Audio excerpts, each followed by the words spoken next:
Oh,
hello there, Site-42 staff, as well as those of you from the greater SCP Foundation. And welcome to another Dr. Sherman's Office Hours, a subsidiary of the anomalous broadcast from Site-42. As always, I am Dr. Theron Sherman, Site Director here at Site-42 of the SCP Foundation. And as I have done for the last year and a month and a couple extra days and counting, because the daily stream streak, that's right, remains strong. I'm here to open my office doors to you, the SCP Foundation staff, to answer your burning questions about this dark and mysterious place of employment we call the SCP Foundation. So whether you have questions about the anomalies we contain, the staff who contain them, the groups of interest who try to stop us from containing them, and hypothetical containment procedures about anomalies that fall outside of the SCP Foundation's purview. Perhaps they're from a different multiverse or pataphysical narrative level, i.e., fandom. Either way, we are here for the next 2 to 3 hours today. We have a classic, long Dr. Sherman's office hours. Plenty of time for our general tomfoolery, our conversations, our deep thoughts and questions, our life advice, and of course, the spooky, scary anomalies that want to take all your skin and then digest you slowly. Very unfortunate in that last one, but we do what we can. We die in the dark so that the civilian population can live in the light. But before we get to our standard Q&A and all of that, allow me to start with a little bit of housekeeping. First and foremost, for those of you in the Containment Hazard Assessment team who have recently graduated, congratulations on your academic achievement. As a science and research-based organization, clearly, we value the academic-minded. So continue on your journey of education. You grow smarter every day. You learn something new until you stop learning, which is the day you die. So do good work, be strong, be smart, and let's keep it going, people. Then, Sleepless Dragon. Congratulations on being the #1 most punctual member of today's Containment Hazard Assessment team, i.e., congratulations on being first chatter. Alongside you, Amber, Dr. Wesker, Senior Researcher Alex, Puppet Boy, Gamer 77, Blue Phantom, Dr. Frogman. Everybody who I have just named, thank you for being here punctually, and thank you for being here as members of Site-42 on YouTube. We appreciate your membership and your service. Furthermore, a hearty hello to interns Tambari, Anielo, Kevin, 100 Star, Charlie, Oswald, Shift 13, Steam Happy, Zen the Vigilante, Julian's World, 953, Ya Local Bean, Baconsu, and Minty Andrea. To all of you interns, thank you for being here punctually, and thank you for being here today, just for being you. Now, before we get into today's stream subject, we have to talk about our sponsor. And today's sponsor is a sponsorship to us, shouting out the upcoming SCP Containment Breach, the movie, which is currently in its Kickstarter phase. Have you not heard about this? Let me show you. Starting with the trailer. First of all, turn off our ambiance.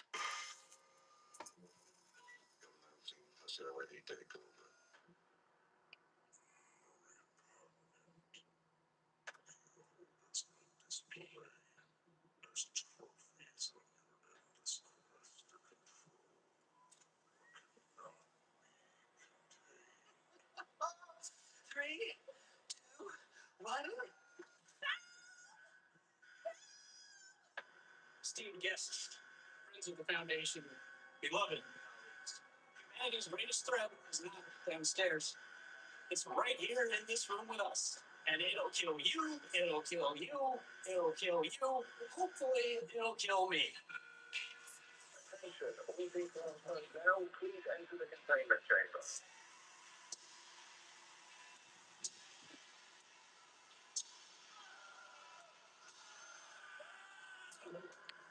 Woof. Hi, Zach. Hope you're doing well. Keter Labs is currently at $23,764 of donations. We need $125,000 in order to receive the next 10 minutes of the short film. Once we pass the base funding goal, we move into stretch goals, and the stretch goal we really care about is the $750K full feature studio level SCP Containment Breach the movie film. We need a full budget for this, baby. Movies are expensive, and we got to be real good if we're going to get that into theaters. It will be a 90-page script, which means it will be a 90-page movie. I mean, a 90-minute movie. Usually a film script, you expect a minute per page. And so, we have all sorts of cool stretch goals, like extra SCPs and action scenes being added in because they can afford more stunts and practical effects. They have all sorts of, we're trying to get a named actor to do a cameo or a supporting role or even a lead role, which will get us more likely to get into a theater. But at the end of the day, 750 is the main mission. If we can get 750, we get a full studio level movie. A full studio level feature film at less than $1 million, that is a bargain that they are shooting for. And so we need to do it. Now, for those of you who are asking when it would come out, their production timeline, they're doing the financing poll right here in Q2 of 2026. If they succeed, then pre-production will begin throughout 2027. Production will take place at the beginning of 2028. Post-pro will take them to Q2 2029, at which point the film will go into theaters before releasing on YouTube for everybody.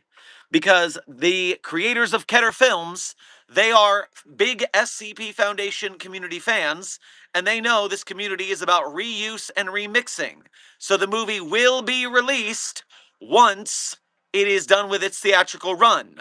Theaters will not often allow you to run a movie if you have it released elsewhere. Theaters are kind of like a mafia racket like that. They want exclusivity.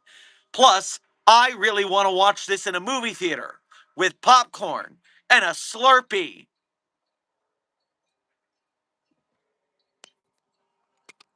And so Site 42 staff, members of the Containment Hazard Assessment Team, members of Mobile Task Force Psi 42, codenamed the Signal Boosters. This is our moment. Like, share, subscribe, comment, chat on that video preview on their YouTube channel. Keter Labs is the YouTube channel you need to focus on. We are focusing fire. You need to make memes, clips, edits, tag big named people. I've already tagged the Twitter accounts Discussing Film and IndieWire, who have a combined 3 million followers. I'm trying to think of more people to tag to get them involved. I'm thinking maybe Bloody Disgusting, the horror movie magazine, is my next target. But we need to spread the word to everybody who will listen. There is one person in my Twitter mentions who tagged several prominent cosplayers with over 250,000 followers. And those people reshared it, causing a bigger boost of informational being spread. We need to share this everywhere. We need memes, clips, edits, anything that can get more eyes on their production. And that is beyond the standard ask, which is if you have a single spare dollar, donate it to Kickstarter. $1 is the bare minimum. If a million people give a single dollar, that is it. I have over 1 million followers on YouTube. If the YouTube algorithm spread to everyone who watched you and not just 10 to 30%, then we'd already be there. But we're not there, and so we need to keep working. Spread the word to the best of your ability. Donate what you can. Every little bit helps. Every single shred helps. And we can have a theatrical SCP movie. The SCP community is the OG of collaborative online horror fiction. We are, for gosh sakes, one of the largest ever creative collaborative projects. Barely any project on Earth has had more people contribute to it than the SCP Wiki. We are capable of doing this. There are channels, multiple channels about SCP with millions of fans. We can do this. We just need to band together. Sleepless Dragon. We are currently, I think, 4 days into the Kickstarter. We have 36 days to go. And so the fight needs to go strong, Mobile Task Force Psi-42 Codename Signal Boosters. This is what we've been training for. The Backroom's got a movie before us. You're damn right, Shark Nerd. And I will be seated to watch so that for future SCP movies, I am there to help out with the lessons that the Backrooms has taught us. But our Creative Commons gives us a big Achilles tendon slice from the horror movie villain that causes us to be unable to get picked up by a big studio like A24. But that doesn't mean that we will be stopped. Just because you cut our Achilles tendon, we will take SCP-500. We will be right back in the fight. You can't stop us. And so Mobile Task Force Psi-42 Codename Signal Boosters, you have your orders. Godspeed. Now, I'm returning to the chat. I'm going to answer the donations that have come in during this intro and sponsorship segment. And then we are moving on to our other stream subject, which is the next article in the This Is My JamCon listing. Now, this next article, which goes by the name SCP-8567, codename... Yes, SCP-85... apparently. Codename Tower of Memories by Wayland Lawrence Pan, an SCP author. It's a fairly long article, so we're going to read it in segments with breaks for me to interact with the chat, do some general Q&A, back and forth until we're done with the article.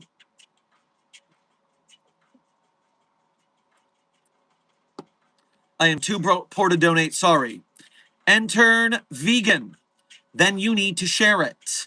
Donate your time and effort and shitposting memes. Share the dankest memes you can make about SCP Containment Breach the movie. And link the Kickstarter so that you spread the word and get other people to donate in your stead.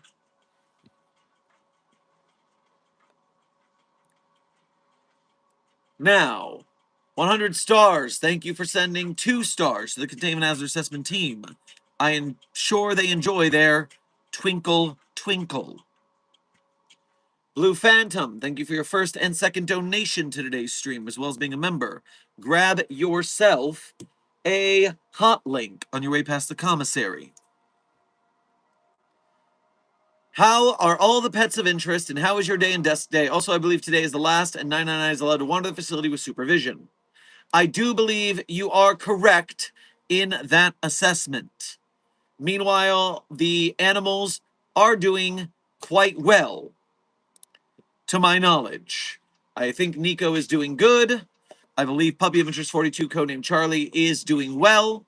Now, she is on a long field mission for training, and so she will not be present, at least in person, for the next 4 streams, unfortunately. But we wish her the best on her training mission.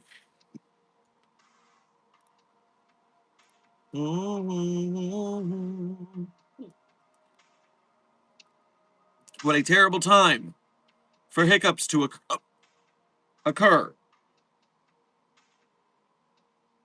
Drat.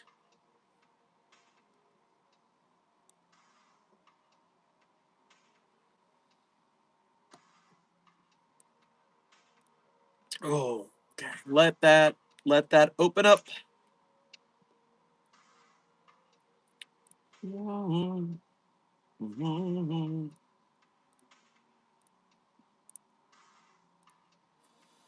Okay, I think we're getting over it.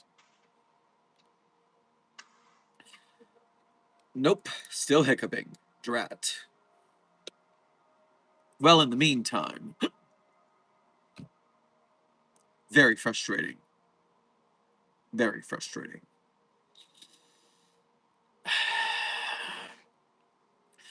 Zombie Cat, thank you for sending a flower to the Containment Hazard Assessment team. I am sure they will find it very pretty. Aoki, thank you for sending a star to the Containment Hazard Assessment team. I am sure they'll enjoy its twinkle.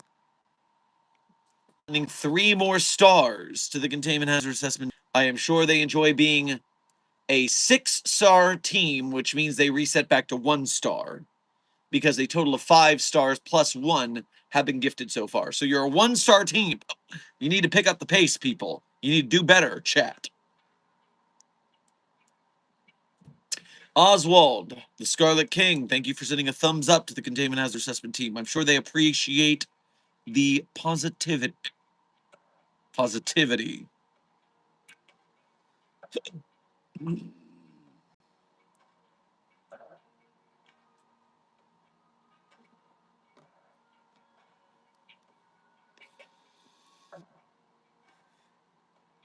Pardon. Intern Cross, I see you said you drew me as a duck, which I find very funny. However, Twitter for some reason does not show me every time I am tagged, even though I have the notifications on. So send it to the Site 42 Art Walk email so I can find it. Gosh darn it.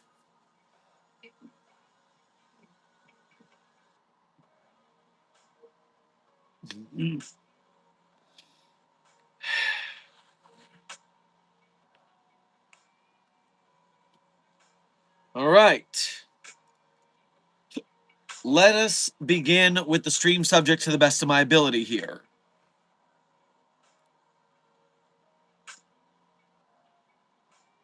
SCP-8567, codename Tower of Memories. So, we have a rather nice stream. Not stream. We have we do have a nice stream. What I'm saying is we have a very nice formatting for the article. Good photos, pretty, very aesthetic. As I said, we're going through a lot of sections. And I don't know what that photo at the end is. It's probably a spoiler or a wham line or something.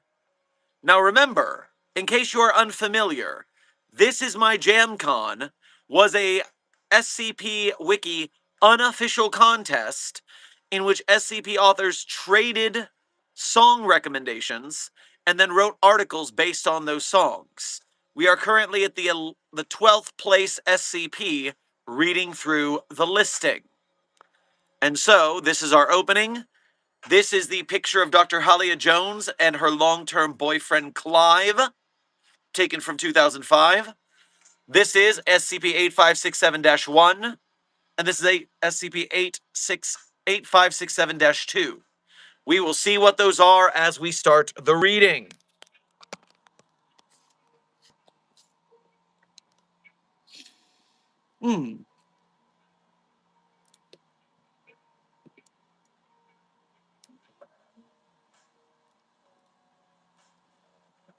Dr. Halia Jones Psychologist Report. This addendum is a psychological assessment of Dr. Halia Jones for Project Eterna. Psychologically in Therapy, Human Resources, Site 512, reference number P18, PA03, July 7th, 2018.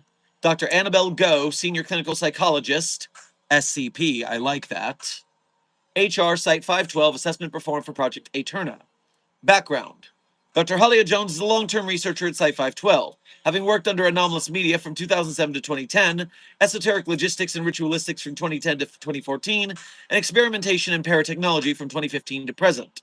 She was cleared for and assigned to Project Eterna in June 2017, and was the third volunteer to be the first proper human experimental subject for the project. Born in Singapore in February 1980 to a well-off family, she studied at the University of California on a foundation scholarship, where she met her long-term boyfriend while volunteering at National Park Service. Her mother passed away December 2010 from heart failure, estranged from her father. Long-term boyfriend passed away in August 2015 in a car accident. Dr. Jones suffers from Huntington's disease, diagnosed in January 2017. Prognosis is death by 2025.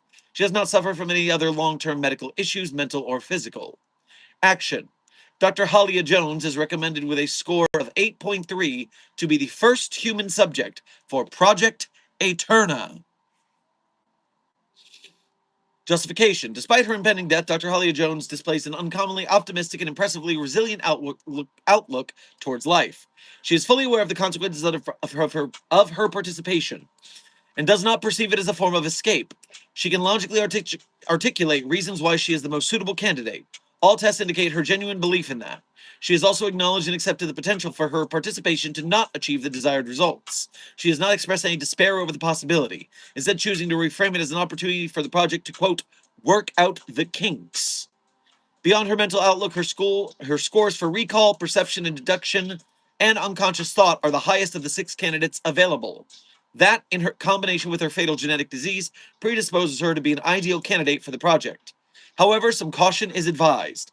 Dr. Jones demonstrates a pronounced tendency to obsess over the past and regrets, driven partly by her excellent abilities in recall.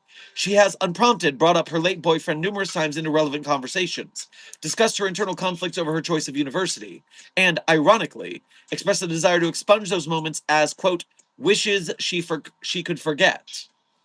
It is unclear whether this factors into her motivations or future actions related to Project Eterna. Further observation, should she be selected, is recommended. That is our opening psych assessment. And that is our opening section. I will turn to the general Q&A for a small time.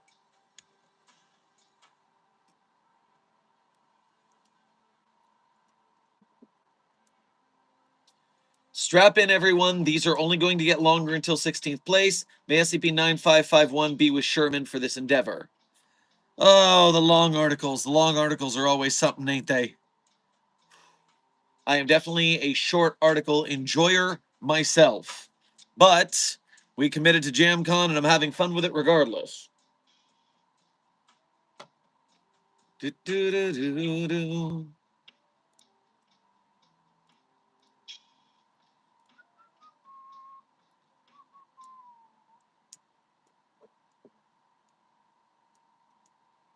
Dr. Sherman, you know I'm working on making an animated version of the trailer where I put the storyboard side by side with the real trailer if you'd like to see it. I will check that out off stream, just because for stream I like to traffic in finished works. We don't need to see every start of the work in progress. This happened when a lot of work in progresses started showing up to Fan Art Friday. We'd rather, for stream presentation, show a finished product.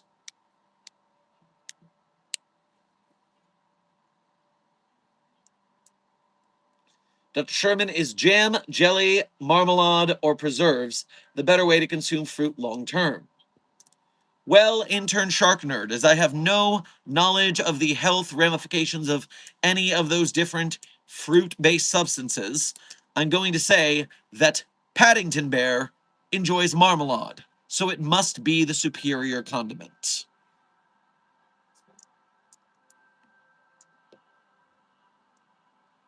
I made an SCP Wiki account, just gotta wait for my application to be seen. I'm thinking of making an art page so I can show off my SCP art. Well, that would be very cool. I would imagine, I hope and think that you would be wise enough to properly apply, to do your due diligence with the application process so that you don't get rejected.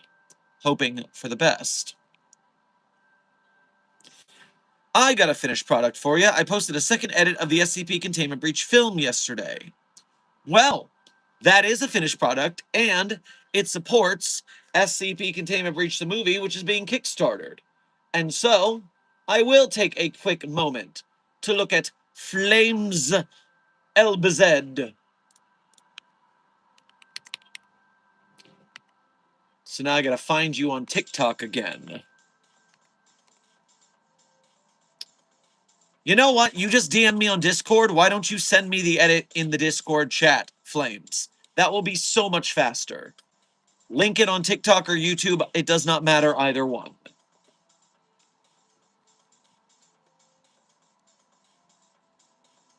How is the SCP Discord? I thought about joining it since I'm in yours. Well, Zombie Cat, it is run by the SCP Foundation staff, so their rules are rather strict, which is important because they have a frickin' turnout of how many people are in this damn server. Oh, I don't even know how to see that on mobile. Server boost, server tag, app directory, show all channels, notification settings, privacy settings. Huh. On mobile, I can see how many people are in a Discord server very easily. But for some reason, it does not show me that as easily on mobile, so I can't check. Or on desktop, so I can't check. Oh well. Suffice it to say, it's much larger, and the SCP Wiki staff is pretty strict with the rules. I myself got picked on for spamming the other day, or no, encouraging spam, by telling someone to share around the Kickstarter for SCP Containment Breach the movie. I'm still waiting for staff to get back to me on how to advertise the movie without being a spammy bastard. And so I might have to ping them. It's been a couple of days. All right. Here is the TikTok edit for Flames. Let's turn off my ambiance and listen to what Flames has brought for us to support SCP Containment Breach the movie.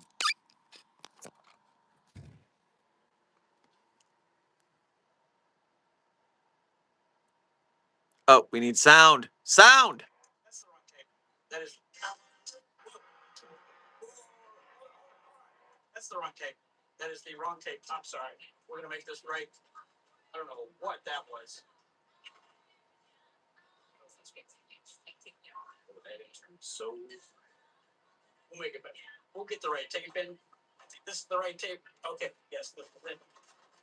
Let's do take 3.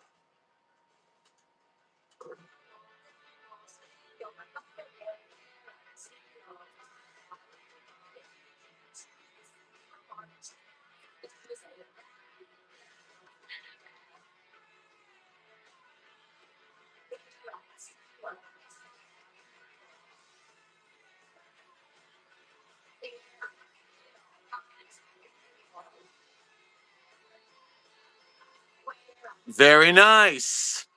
I dig what I'm seeing.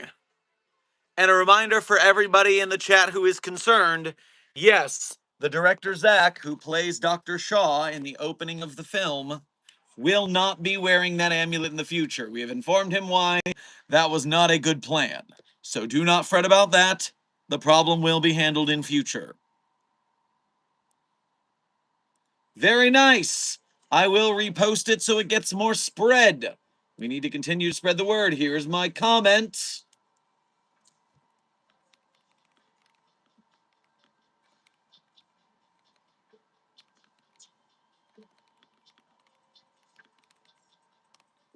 Boom. Commented, liked, shared. That's how you do it. Mobile Task Force Psi-42, codename Signal Boosters. Flames, I did see your little sneak peek, but again, I'm not going to do unfinished works on stream. I'll check that out later.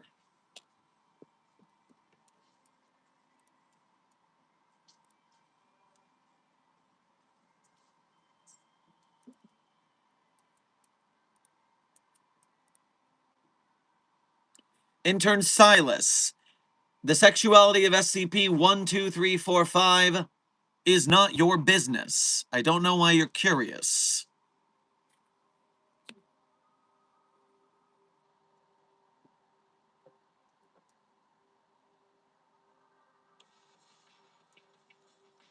And yet, the SCP Foundation community is an LGBTQIA friendly space. And if that's a problem for you, I don't care.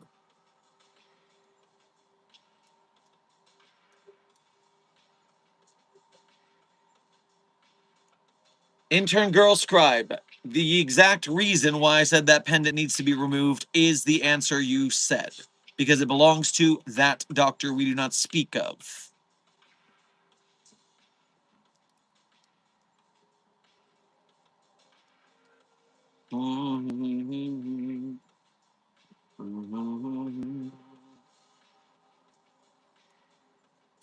All right.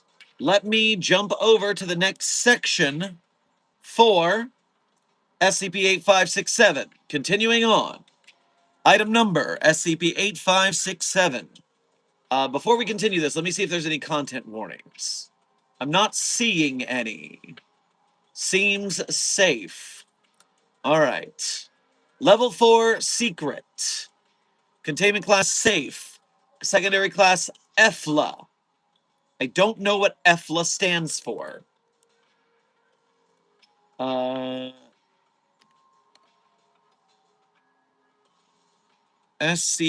SCP-ACS. So does this mention EFLA anywhere?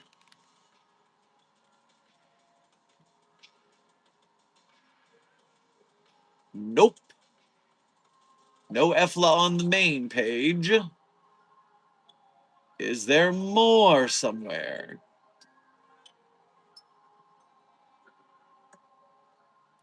SCP EFLA. EFLA anomalies are made and or utilized by the Foundation. There you go. Asked and answered. Disruption class notice, risk class dark. Assigned Site 512, Dr. Pan is supervising.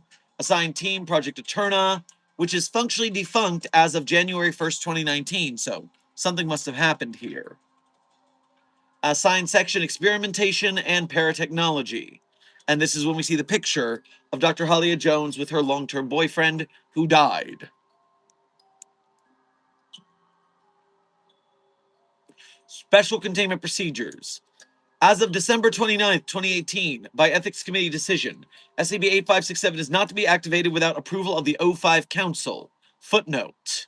Refer to Ethics Committee Ruling 512-18-8 concerning SCP-8567.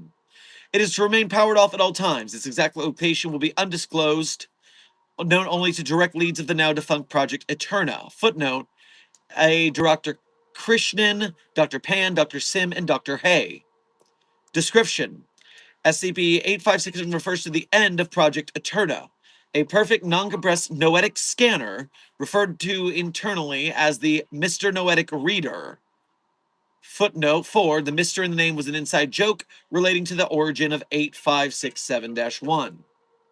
Following the passing of the previous site director, Director Hyatt, on the 12th of March 2017, Site 512 faced numerous administrative issues stemming from Director Hyatt's secret storage locations for sensitive documents.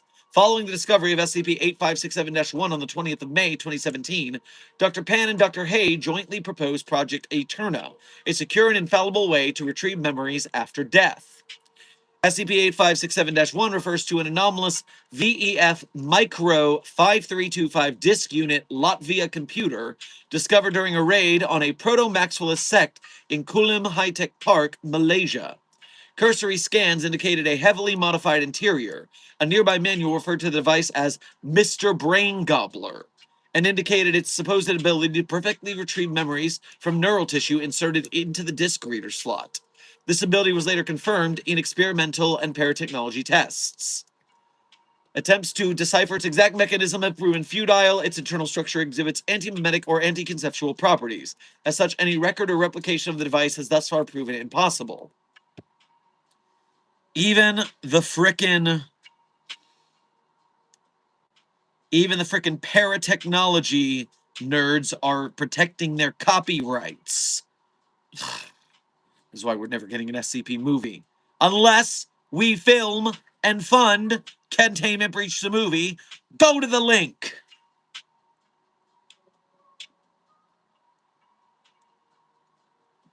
SCP-8567-2 referred to the storage system for SCP-8567, a metal ceramic encased tube of Orichalcos.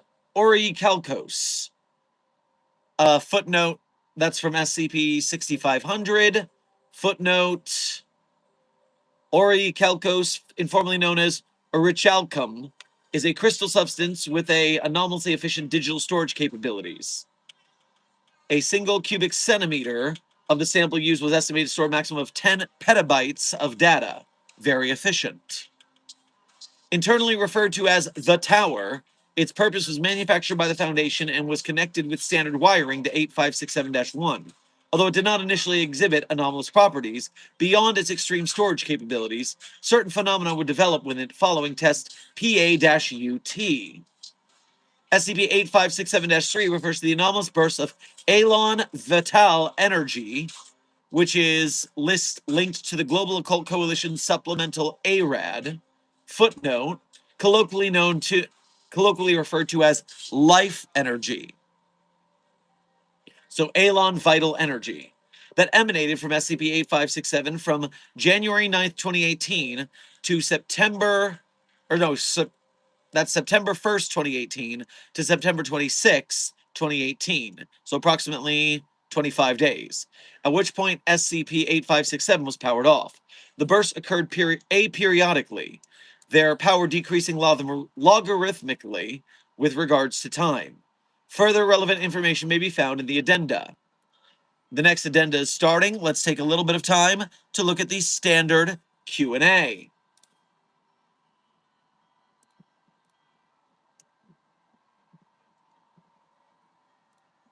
First of all, I saw a Ko-Fi notification come in. Let me get that before I forget it exists.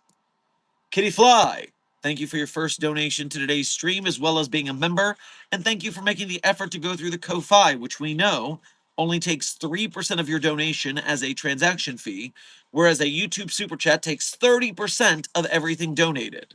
YouTube needs their cut. So we greatly appreciate you going through the Ko-Fi, making your donation go further. Grab yourself a slice of key lime pie on your way past the commissary. Good evening, Lord Sherman of Carey and Dunham's Castle.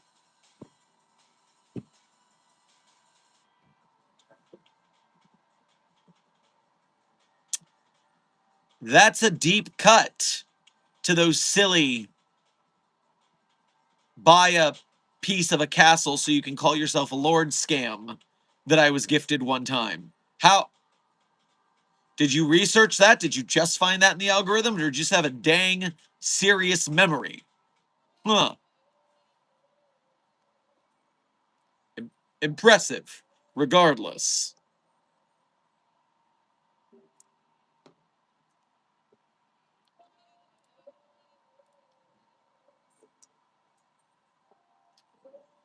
Scared Gamer, thank you for your first donation of today's stream.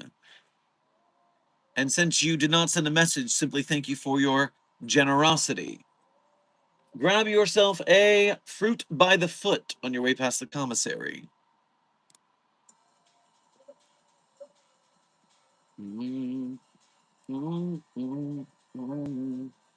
By the way, since I've got an interview lined up with Zach, the director, have you got any questions you want to ask him? Well, Flames, we also here at Site 42 are working on getting a interview lined up with them. So I could ask you the same thing. Because I know we'll be talking to them later this week. We're just ironing out the details. Do you work for the SCP Foundation? And please tell me where the location is. Intern Goob? The answer is yes. And the answer to the second part is no. If you don't know for a reason. Sometimes our double agents don't know they're double agents, and therefore they need to make sure that they are not accidentally giving information they shouldn't to the people they are spying on us for.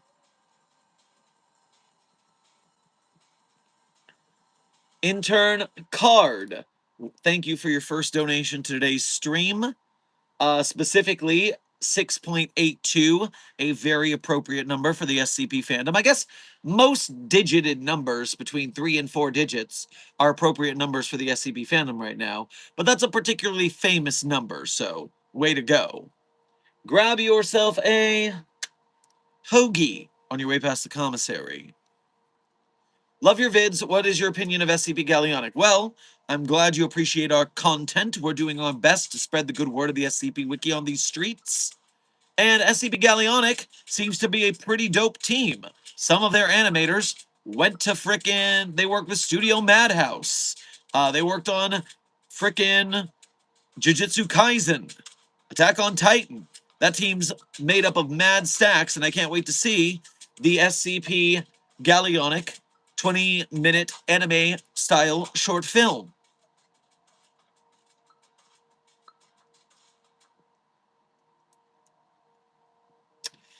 Hi, I'm such a big fan. I've been watching for a while, and this is my first stream. I love your vids. I don't have no cash for cause, but I hope my presence is enough. Intern Frankie. First of all, welcome to your first stream. See what I mean, everyone, about the algorithm being rude? We've been streaming every day for over a year and a month, and this is the first time Frankie has found us. Gosh darn, it would be nice if you could have gotten here sooner, but we're glad you made it here now. And reminder, just because you... Oh no. I'm going to have to talk about that in a second. Desk, I'm going to have to correct you on that. I'm saving this. So, reminder, even if you can't donate to Site 42, when you hit that like button, when you share, subscribe, comment, chat, when you do all of the YouTube things, not just for us, but for the SCP projects we support, like Keter Labs making SCP Containment Breach the movie on Kickstarter right now. It has frickin' $20,000 passed, but we need to get up to $750K to get a full studio tier movie. So make memes, clips, edits, share it with everyone. Everyone needs to know. And if you are broke, gang, you can still help as a member of Mobile Task Force Psi 42, codenamed Signal Boosters. You can donate your time and effort. And so do your best. And thank you for your service. So, desk. I'm going to grammar Nazi you back. DJ, I will say, watch your actuallys a little bit. Watch your actuallys. You might insult someone not unintentionally. Be careful with that. But desk, it is actually supposed to be said and written un-SCP, A-N.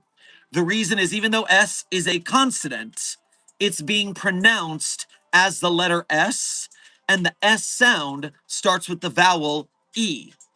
S, essay. And so, you say in proper grammar, and you type in proper grammar, it's an SCP article. It has an N in it. It's a weird grammar thing. It's because I worked with a literal grammar app as a voiceover artist for several years. Actually, Site 42 started as just me posting voiceover demos that I could send out for voice acting gigs. And I got a gig that I held on to for 6 years before I was replaced with fucking AI.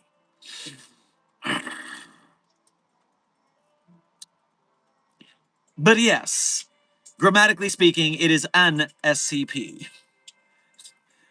I have to actually that. I do. I can't help it. Any SCP author who writes a SCP, I'm side-eyeing them.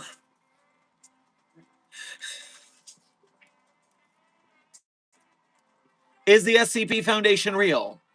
Well, intern parrot, the answer is no. I, Dr. Theron Sherman, am just an actor named Sherman, and I do this for funsies and for profit and to uplift the SCP community. We do not pretend to be real on the internet because there was a point where frickin' some kids in 2015 thought Slender Man was real so hard, and that Slender Man was telling us to stab our friends so we could be Slender Man proxies. And then they literally almost stabbed their friend to death. So, we don't pretend to be real on the internet anymore because people take things way too far.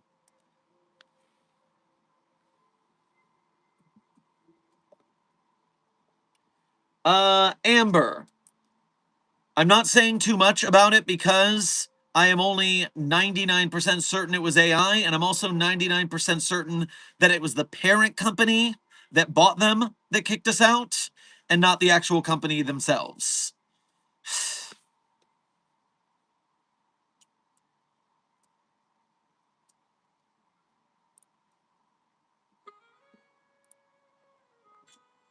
Hold on, there's a movie?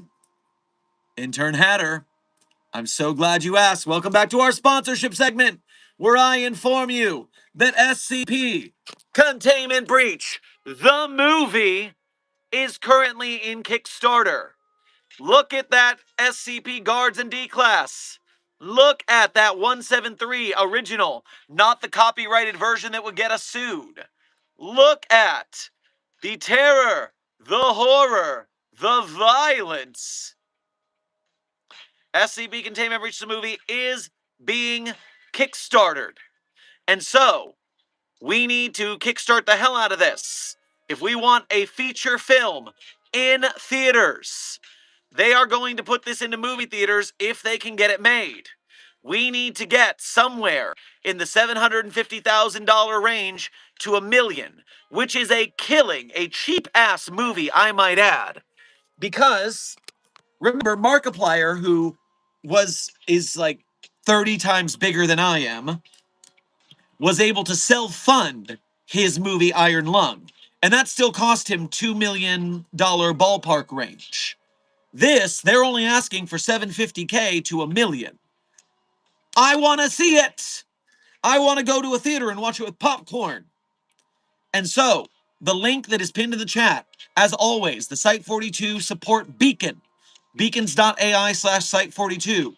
It not only contains our social media feed so you can follow us elsewhere if you want to help support our channel, but it always has whatever SCP project we are supporting at the time right up top. So the Kickstarter for the SCP Containment Breach movie is at beacons.ai/site42.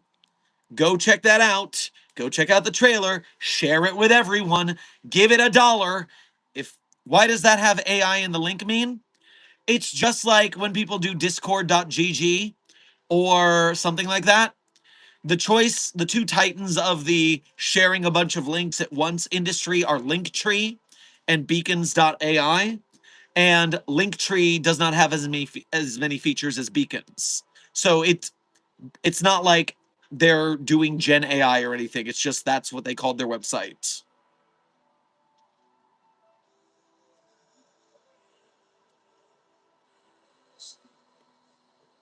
Returning to the chat. 100 stars. Thank you for sending a star to the Containment Hazard Assessment Team. I'm sure they'll enjoy its twinkle. Zombie Cat, thank you for sending sparkles to the Containment Hazard Assessment Team. I'm sure they'll enjoy the sparkle. Skywarp, thank you for your first donation to today's stream, as well as being a member. Grab yourself a fruited roll-up on your way past the commissary. How's everyone doing? Just donated $5 to the movie project, and now 6 here. Happy days for everyone. Have a nice day off, Dr. Sherman. Have a day off. Well, I have not had a day off in over a year. The daily stream streak remains strong. But I am doing my best to rest and take care of my medical needs. And I am doing much better. Notice no sunglasses. My eye is back in business. Hooray! But damn right, $5 to the movie, that is better than nothing. If 1 million people donate a single dollar, then the movie is fully funded. Out of this world. Lead actor with named role. If donates $10, we only need 100,000 people. And so $5 donation, you are killing it, my friend. The more, the better. What if I spend 5,000 US dollars on this? Probably will. Well, my friend Intern Hatter, if you were to do the most generous donation of $5,000 there, then your stretch goal for the movie would be the co-producer role. You would get a co-producer credit on the movie, which means you would need your own IMDb page because you would literally be a producer. You would also get that co-producer credit on both of the short films that will be funded part and parcel of this. Because remember, this movie is partnering with Decentralized Pictures, a Hollywood nonprofit founded by the children of Francis Ford Coppola. The Godfather's kids are making this nonprofit, and they're teaming up with us. They said that they will match a donation to get another SCP short film made, which means that if we fully fund this movie, we will also get 2 more SCP short films funded as bonus points. And therefore, we need to fund this goddamn thing. And so, Hatter, you will get co-producer credits on both of those other productions as well if you donated that co-producer tier. You will also get the other goals such as tickets to the premiere of SCP Containment Breach the movie. So you can go to LA and see the movie in theaters. I'm probably going to be there because I'm going to go to that fucking premiere one way or another. And so you'll get to see me if you make it to the premiere. But yes, check out the stretch goals. Check out the donation tiers. Gift whatever you can to make it happen.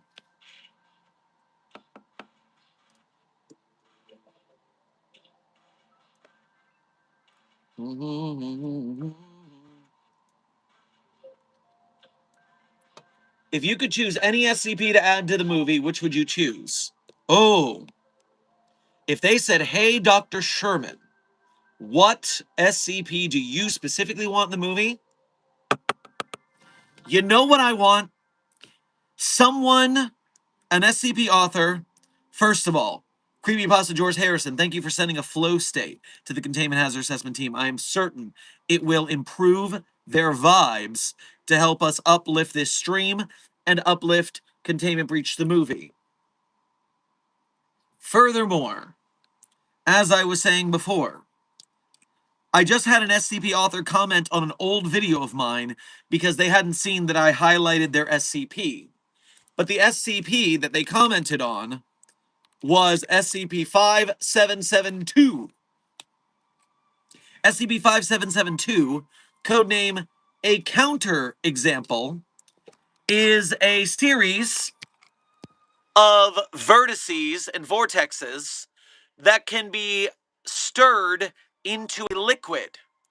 And when the exact stirring pattern creates the exact stir state, it can create a crazy explosion. So if you did this in a pool of water the size of a swimming pool, you could make something stronger than a nuclear bomb just by stirring the water the wrong way. And so you got to be really careful when you stir your tea. Because if you stir your tea exactly wrong, kaboom! Can I drink the liquid? Yes, Aoki, it is possible in any liquid possible of being stirred into vortexes. Therefore, you can drink the liquid until it explodes. Then you can no longer drink it because it exploded and you are dead.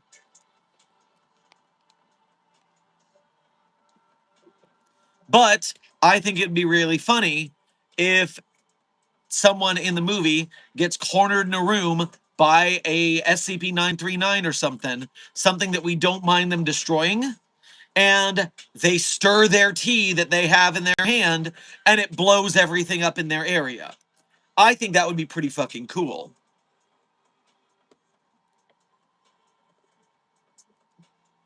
Mm, mm, mm, mm, mm, mm, mm, mm, mm.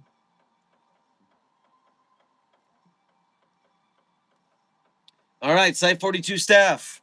We're going to continue making our way through SCP-8567.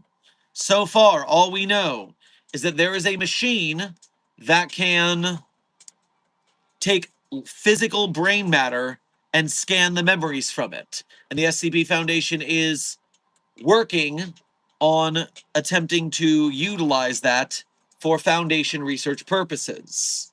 Probably getting memories from dead site directors. That way they don't have to work so hard to get documents. And there was a test subject for a Project Eterna, a Dr. Halia Jones with a short lifespan who volunteered for the project. Now let's continue and see what we get here. Addendum 2, selected Project Eterna phase testing logs. Selected Project Eterna testing logs. Block 1, June 17th, 2017. Supervising Dr. Pan, testing. I don't exactly know the name of that researcher by the user handle combination of letters. But preserved mouse brain slice, 1.1 millimeter. Observations, no electrical output detected. 0.5 millimeters of preserved mouse brain, no electrical output detected. 3 millimeters of preserved mouse brain, no electrical output detected. Remarks, testing suspended for the day. This is the largest slice we can fit, and it still isn't working. Hopefully this all isn't a hoax. Fresh mouse brain slice the next, over on July 1st, they tried again. They used a fresh mouse brain slice of 0.1 millimeter, and they got electrical output. The mouse brain at 2 millimeters got moderate electrical output. Remarks, we're killing a new mouse right now.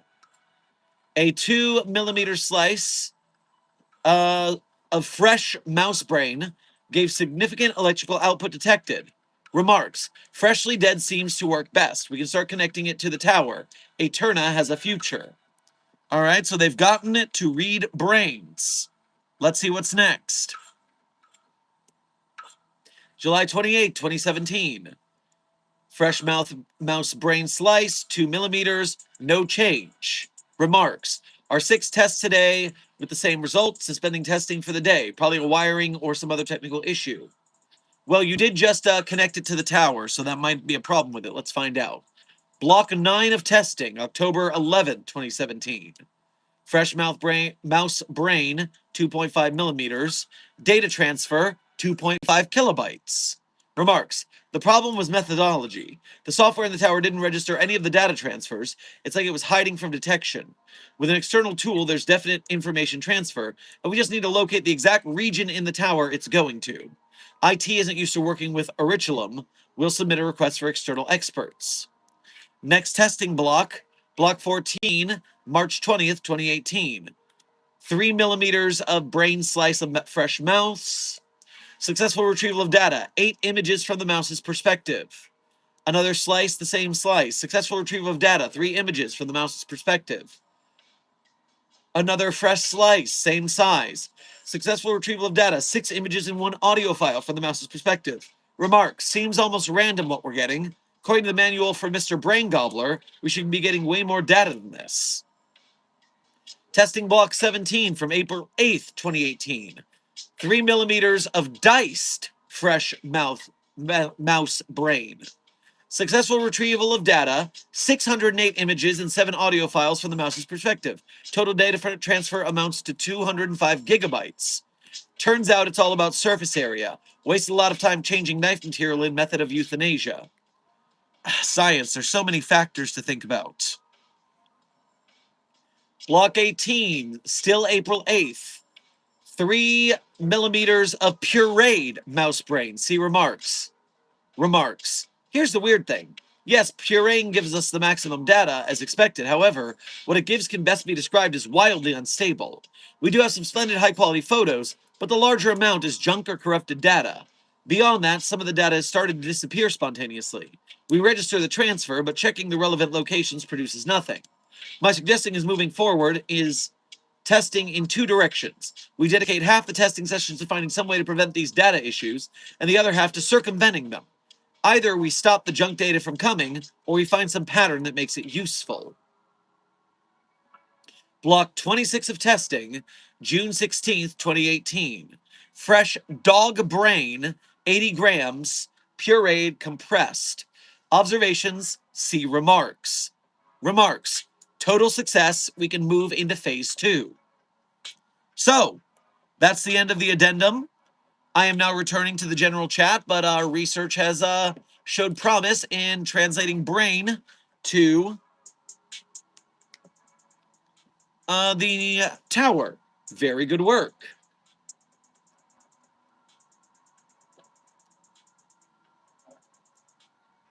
You know, I wonder if Dr. Sumerian knows about the SCP movie being funded right now.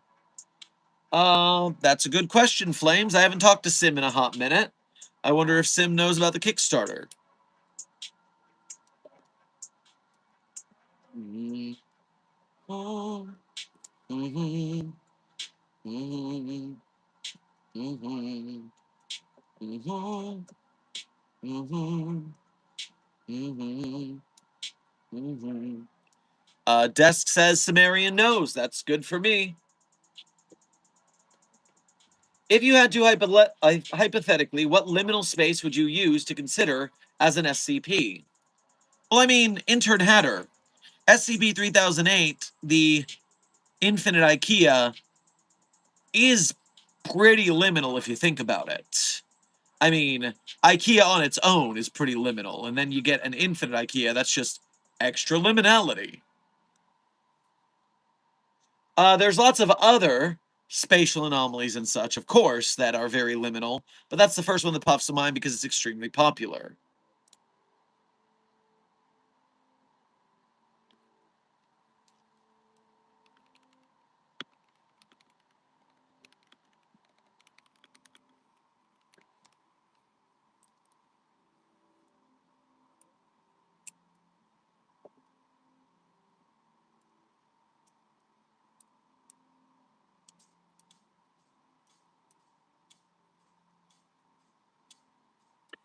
Intern attempting to go by Dr. Brando. Because your user handle is not that, you're going to want to utilize your name at the start of each message. That way we know who you are, unless you change your user handle on YouTube.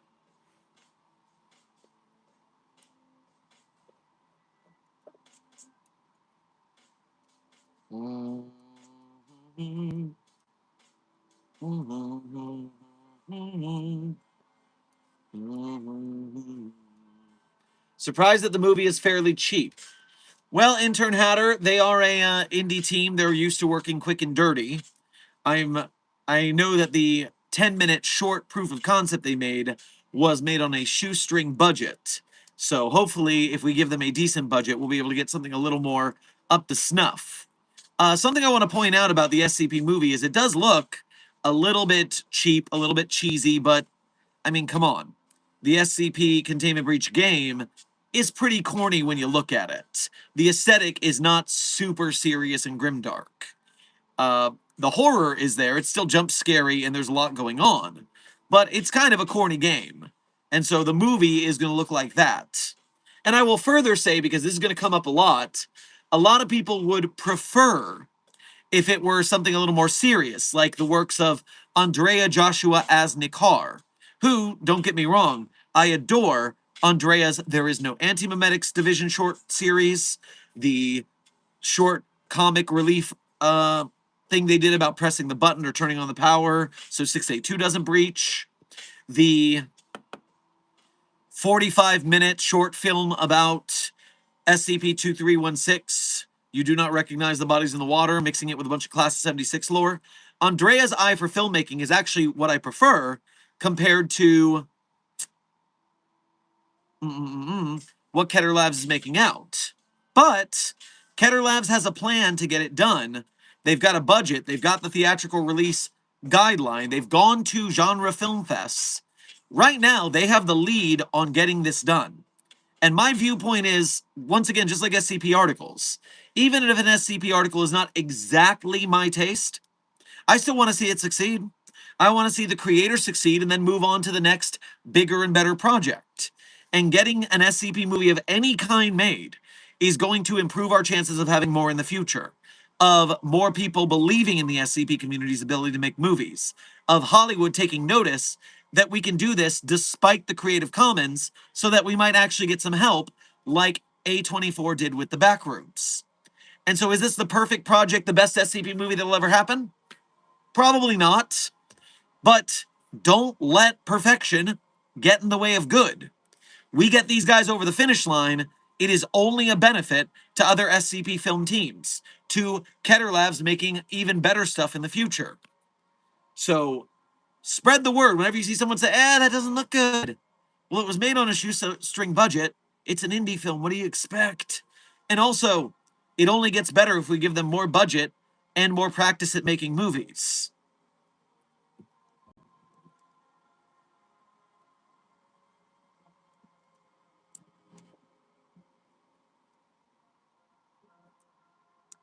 I think Rounderhouse's Bone Proposal could totally function as a movie.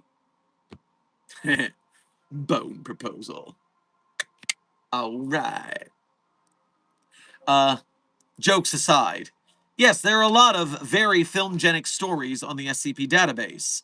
SCP Containment Breach, the game, is the most popular cultural touchstone of pop culture media for SCP. And so, the more that we can get that out there to get people's attention, the more they will get more niche films in the future.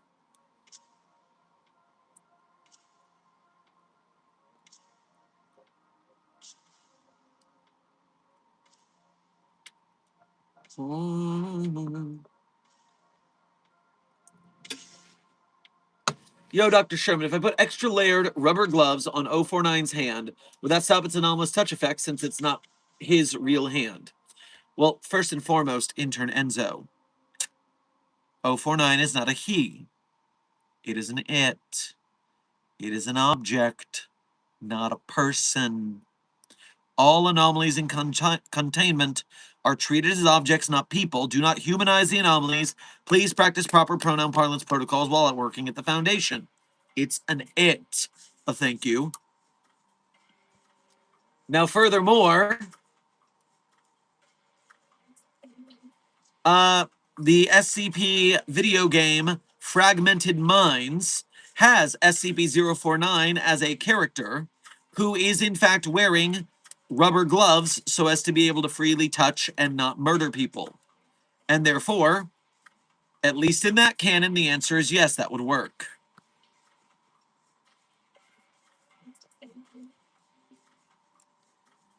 I really love their take on the statue in the short bit we have. It looks fantastic. Well, that's very nice for you, Intern Landsey. I personally can't believe in the big year of our Lord 2026, I am out here in the YouTube comments having to answer why the original Peanut statue isn't being used. I would have thought by now everyone would have figured that out, but nope. Chuck Testa. But that's what I'm here for, to educate. There we go.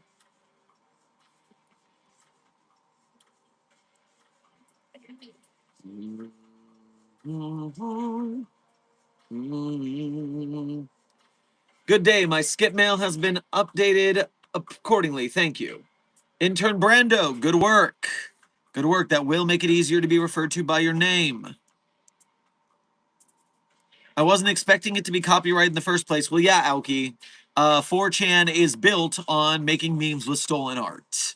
And so, yes, they stole a copyrighted photo / sculpture to be that entity because they did not expect it to be a worldwide phenomenon that became one of the largest collaborative creative projects of all time. And so, yeah, that made things rough a little bit. Dr. Frogman, I am halfway through my 39th year. Why do you ask?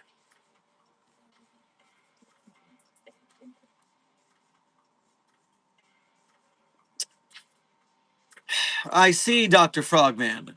Thank you for the Unk alert. Yes, your favorite SCP researcher and honorary uncle here.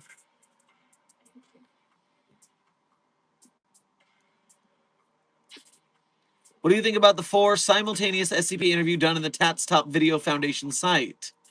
The Sedition interview, most recent, was very informative. I still don't like how much the Containment Hazard Assessment Team for Tats refers to 343 as God, when we all know that 343 is a reality bender with delusions of grandeur. So that bothers me a little bit. They really need to rein in their staff. But otherwise, it was good research.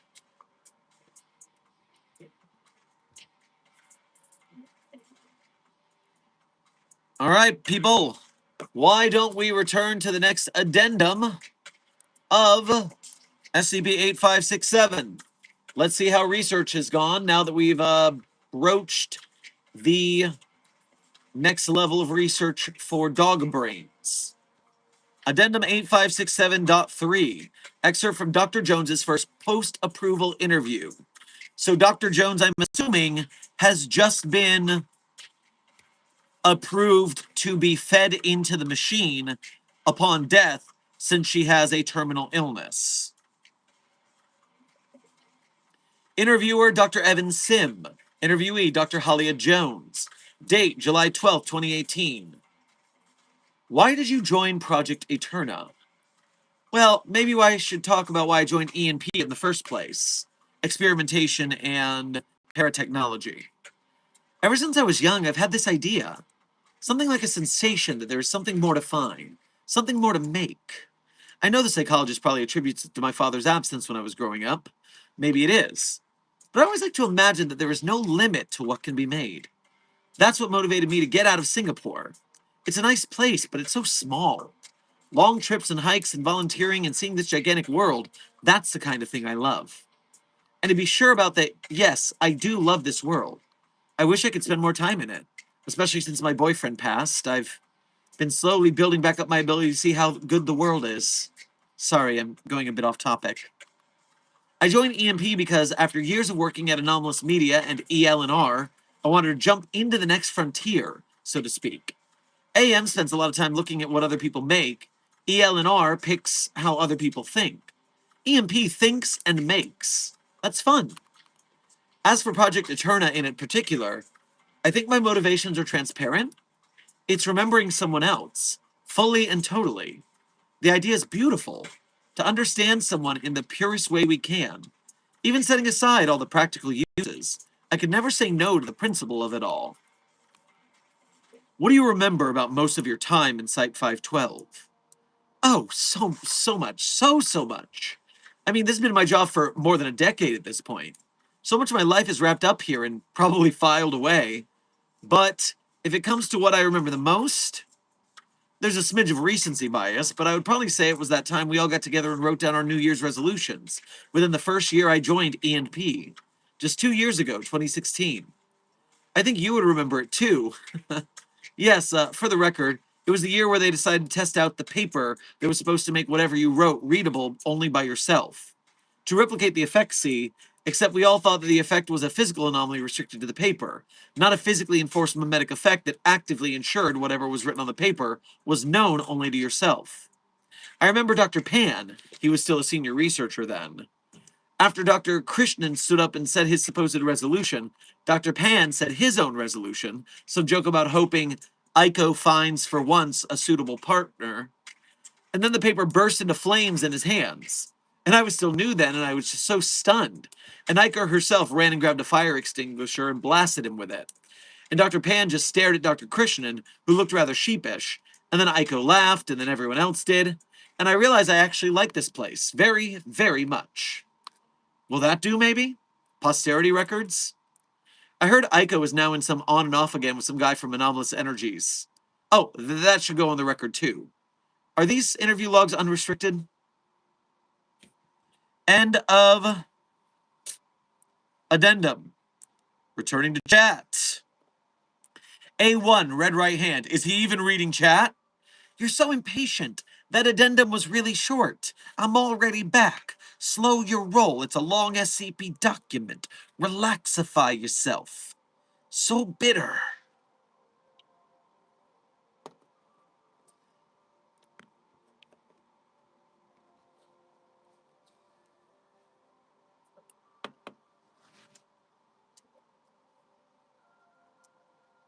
Which proposal do you believe aligns with the wiki overall?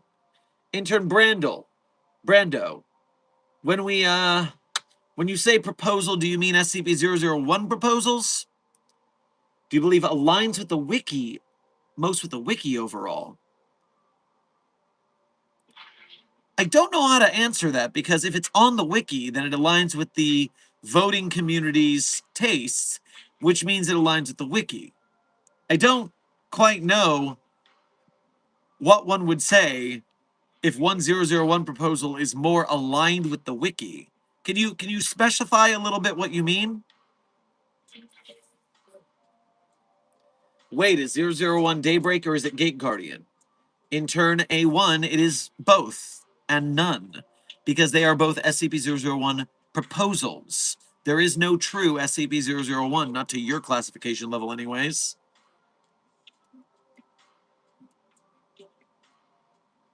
If the SCP entity information is classified, why is it on the wiki?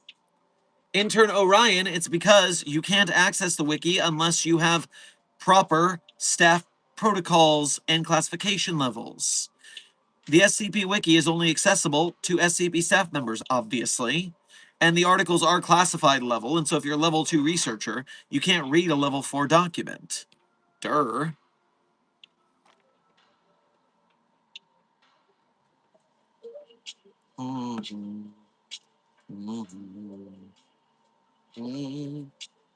What do you think about SCP-3812? Intern Matt, I think it's very lucky for us that it has mental health issues like schizophrenia-like symptoms. That way it doesn't just smite us outright.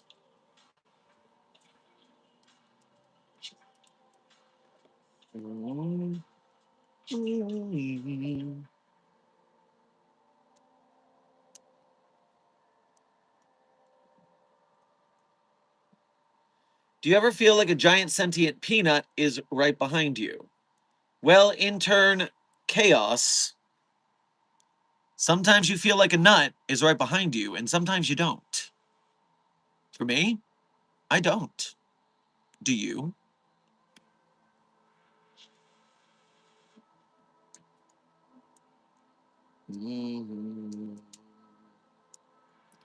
Would Allied Master Computer befriend SCP-079? Intern Enzo, based on the technology level of the Allied Master Computer versus 079, I imagine that the Allied Master Computer would see 079 as a runt of inferior technology and would pay it no mind, especially because it is on a much stronger system worldwide. Yes, they have allied goals, but AM is already doing its job torturing the humans, so...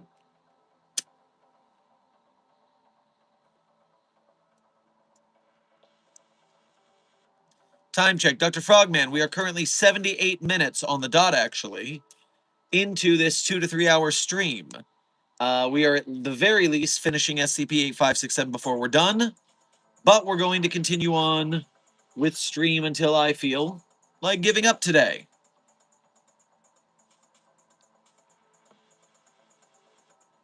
Meanwhile, remember, all you new people in chat, there is an SCP Foundation movie getting ramped up to go into movie theaters, but only if it gets its Kickstarter funding. And so, head to our Site42 support beacon, beacons.ai/Site42, so you can be a supporter of SCP Containment Breach the movie, which has gained $1,000 in funding in the hour we've been streaming. Keep going, little number. We have a ways to go. And so SCP Containment Breach the movie could be a reality. You could be eating popcorn in a theater watching an SCP Containment Breach movie, but only if we all do our parts to donate, to like, share, subscribe, comment, chat, make memes, make edits, make clips, so that we can get everyone and their mothers and fathers to see that this movie exists and to donate to it. A1 right hand, I am broke. Then donate your effort. Like, share, subscribe, comment, chat on all of their videos of the Keter Labs YouTube channel so they get more algorithmic play. Make memes and edits and clip it and share those clips and talk about it on social media so that the algorithm of all the social media apps are flooded by people talking about Keter Labs' SCP Containment Breach the movie, which means that it's going to trend, more people hear about it, more people donate to it. We need to get awareness of 1 million people to give $1's worth of donation to get it fully funded to our wildest dreams. If 100,000 people give $10, that is still funded to our wildest dreams. We can't depend on big donations, though. Times are tough right now. So donate the little $1 donation. That is something. If 1,000,000 people do that, we're good. And if you absolutely can't even donate $1, donate your effort. Mobile Task Force Psi-42 codename Signal Boosters. Share it everywhere. Spread the word. Tag celebrities who you might want to be in the movie. Say, hey, you would be great in this SCP movie. Have you ever heard of SCP? Let's get it spread out there. Intern Bleak, you donate 150 and you're going to do more? That's what heroes do, Intern Bleak. Congratulations on your epic help to helping us get an SCP movie in theaters. So,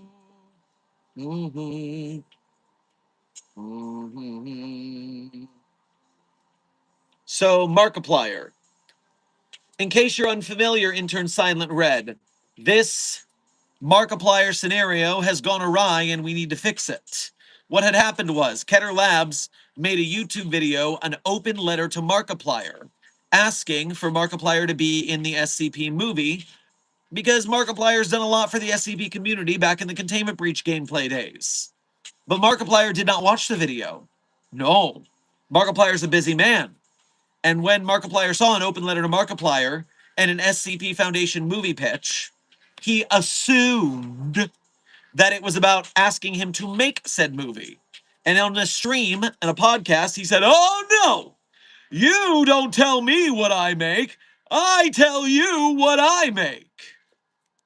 So unfortunately, Mark does not realize the intent of that video. We got to bother Mark and be like, hey man, our bad. That's not what we meant. Please, we just want you to be in our movie.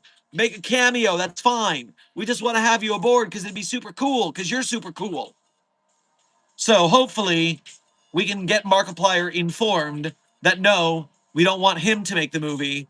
We want him in our movie. That'd be very cool.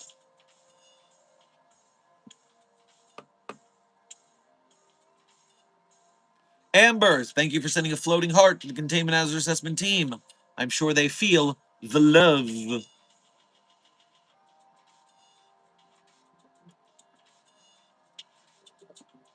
Time check, Intern Tambari. We are 82 minutes into stream. We probably have about an hour and a half left, likely.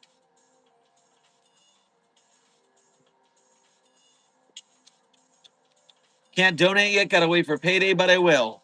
Good job, 369 Destroyer. Plan your plans accordingly. Make it work.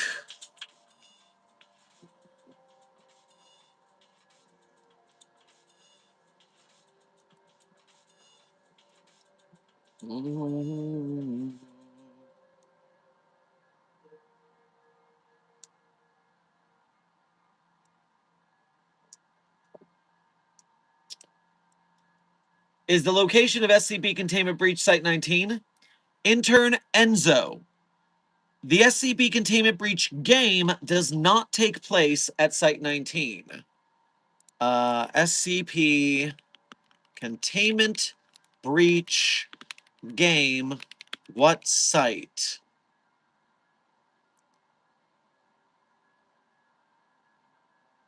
An intentionally unspecified top secret location, a satellite site for 19.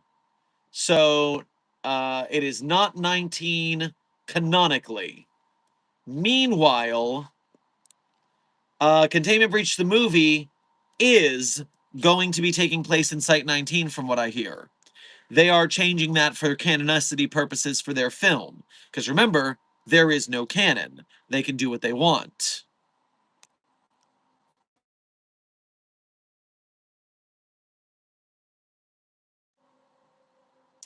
A movie?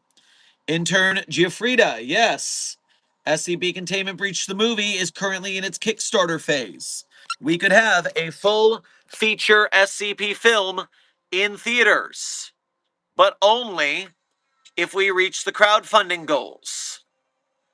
And so, head to the link that is pinned in the chat or the description of our VOD and donate so we can have some sweet, sweet SCP movies in theaters. Spread the word, people. We got to get those numbers up.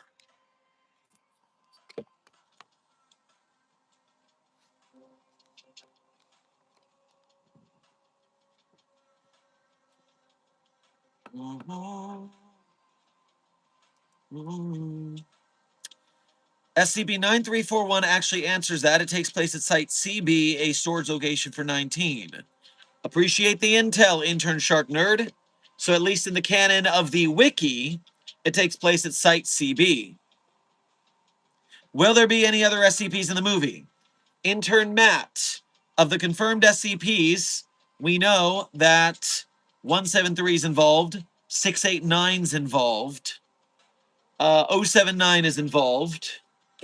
There are 2 different stretch goals where there will be a backer vote on what SCP to add. So the team is going to pick a list of SCPs, and the backers will get to choose which one they add to the movie. And so we want to hit those stretch goals for sure, people.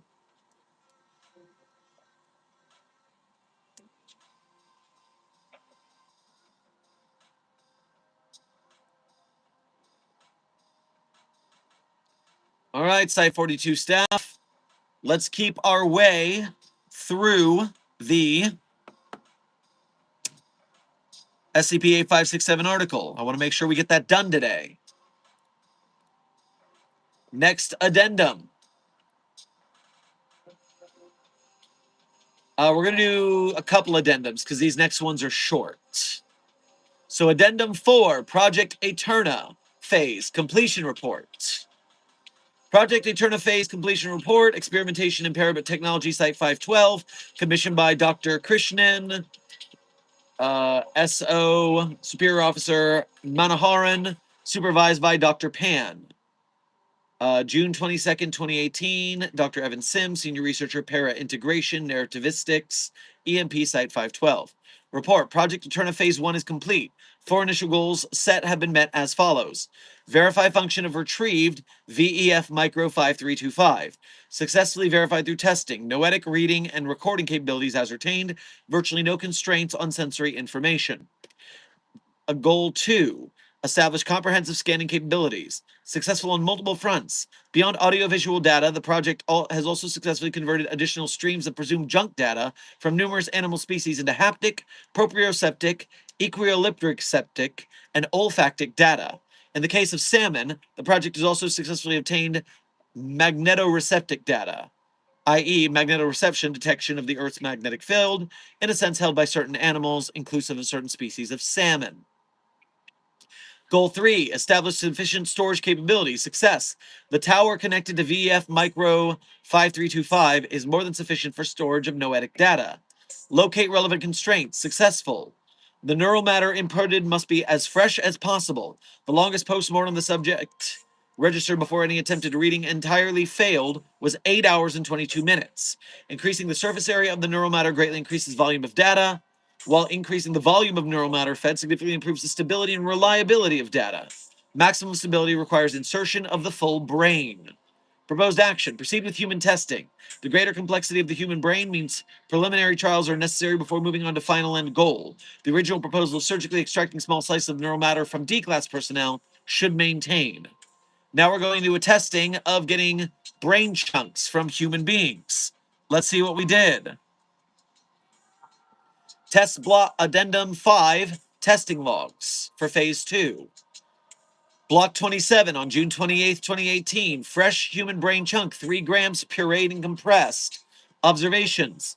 Noetic data registered successfully. New streams of data observed. As expected, data highly unstable. Remarks. We must make do with what we have. Block 29, July 2nd, 2018.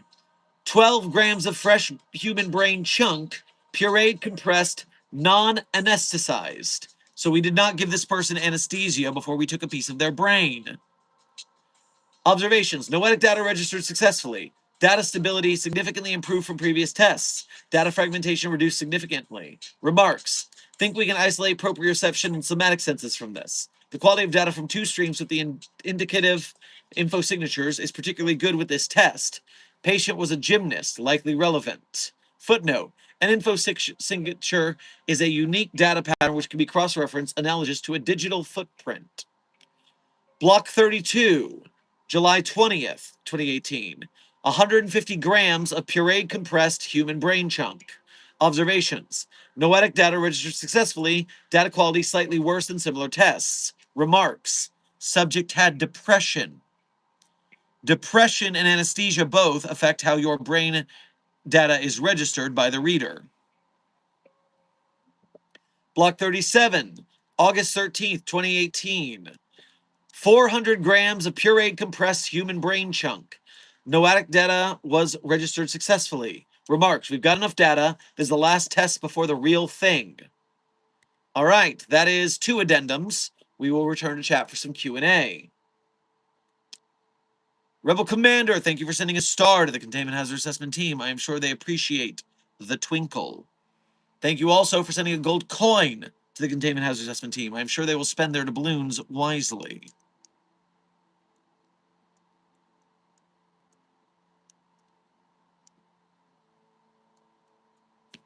Also, thank you for sending them sparkles. I'm sure they enjoy the sparkle sparkle in the sky. What is the most powerful SCP?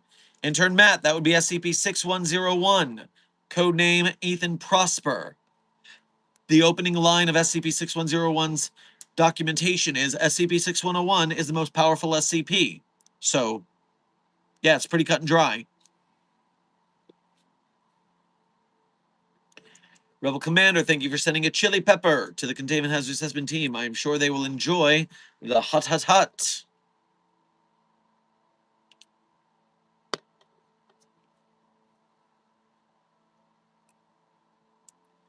If there was a 001, which one would be the most plausible to exist with other skip concepts? EX, when day breaks is a proposal that may not be compatible with other proposals or even other mainline skips.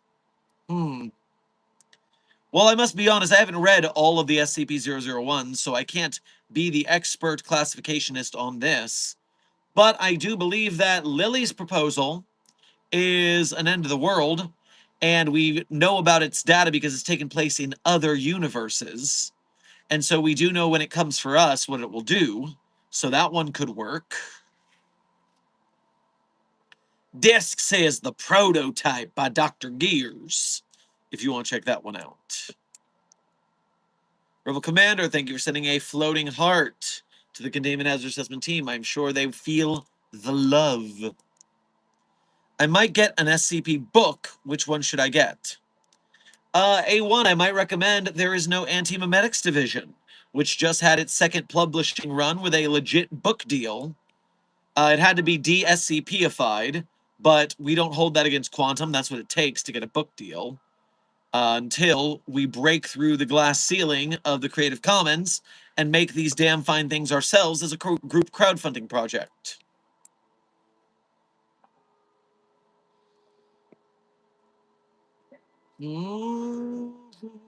Dr. Sherman, these brain chunks are from Class D, aren't they? Well, of course, intern Shark Nerd. We're not going to take brain chunks from our research staff. They're too valuable. No. Take brain chunks from the D class with no anesthesia, because it ruins the readings. That's the SCP Foundation science guarantee.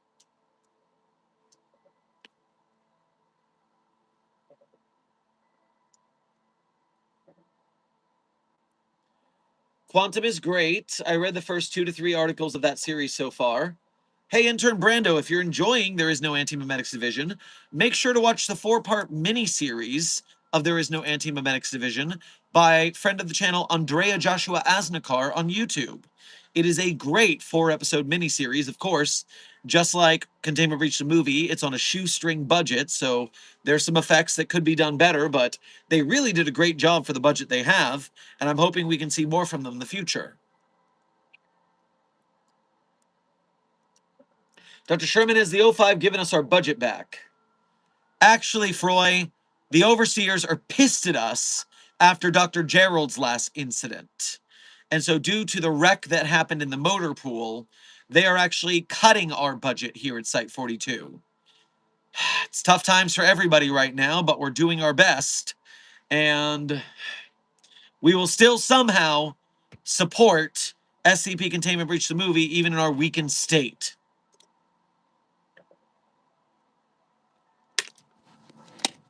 Anger, I have.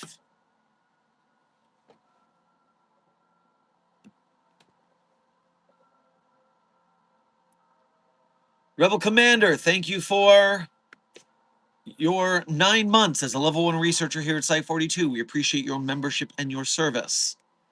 How find original book, not DSCP? Can you even? The original edition of There Is No Anti-Memetics Division is out of print. Quantum had to stop the self-published edition before the second edition could be sold. Now, you might be able to find some first editions on eBay or something, but you're going to have to go secondhand because there are no more official copies of the DSCP-ified version. Now, I have both copies because, of course, as soon as I heard the first edition was going out of print, I got myself a copy so I would have it on hand. But I do know that Quantum went back and beyond DSCP-ifying for the second edition, also added some interesting extra credit scenes that bring the story together very well, I hear. I haven't read the second edition yet. Need to get to that, really.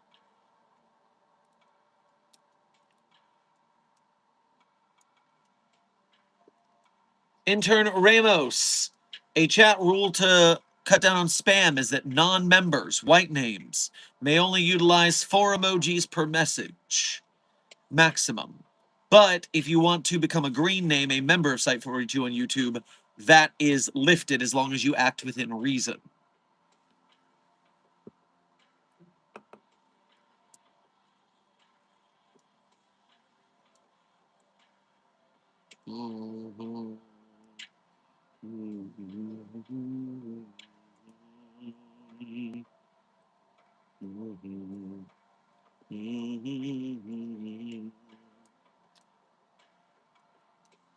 And do remember, in proper chat etiquette, besides reading the rules of our chat, which are shown the first time you come to the channel, you should also pay attention to the blue name in the chat, the moderator.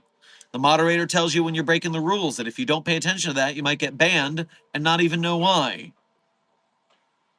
So pay attention. The SCP Foundation is all about following protocol, after all. By the way, Site 42 staff, we are currently 97 minutes into this stream, which means we have just shy of 90 minutes left if I go for the maximum time. We are now going to move into the next addendum/addendums of SCP-8567. So far, we have a machine that can read brain matter and a very powerful storage medium to hold the data. And then we have gone from mouse brains to dog brains to now human brains, testing if we can record the memories of the dead. Let's see what we get next. Addendum 8567, number 6. Audiovisual transcript of preparation for test PA-UT. Audiovisual transcript, room 222 persistence, date and time September 1st, 2018, 0300 hours, 22 minutes. Why are we running this test in the dead of night? Little weird. There's a woman lying down on a surgical bed. Her eyes are open and strained. A man stands over her. Dr. Pan speaks first, the man. Halia? Yes, Dr. Pan? Final prep. We start at 3:30. Feels like I'm a kid taking exams again. Dr. Jones sits upright on the bed. Dr. Pan proffers a document on a clipboard to her, together with a pen. Halia? I, Halia Jones, being of sound mind and body on the 1st of September 2018.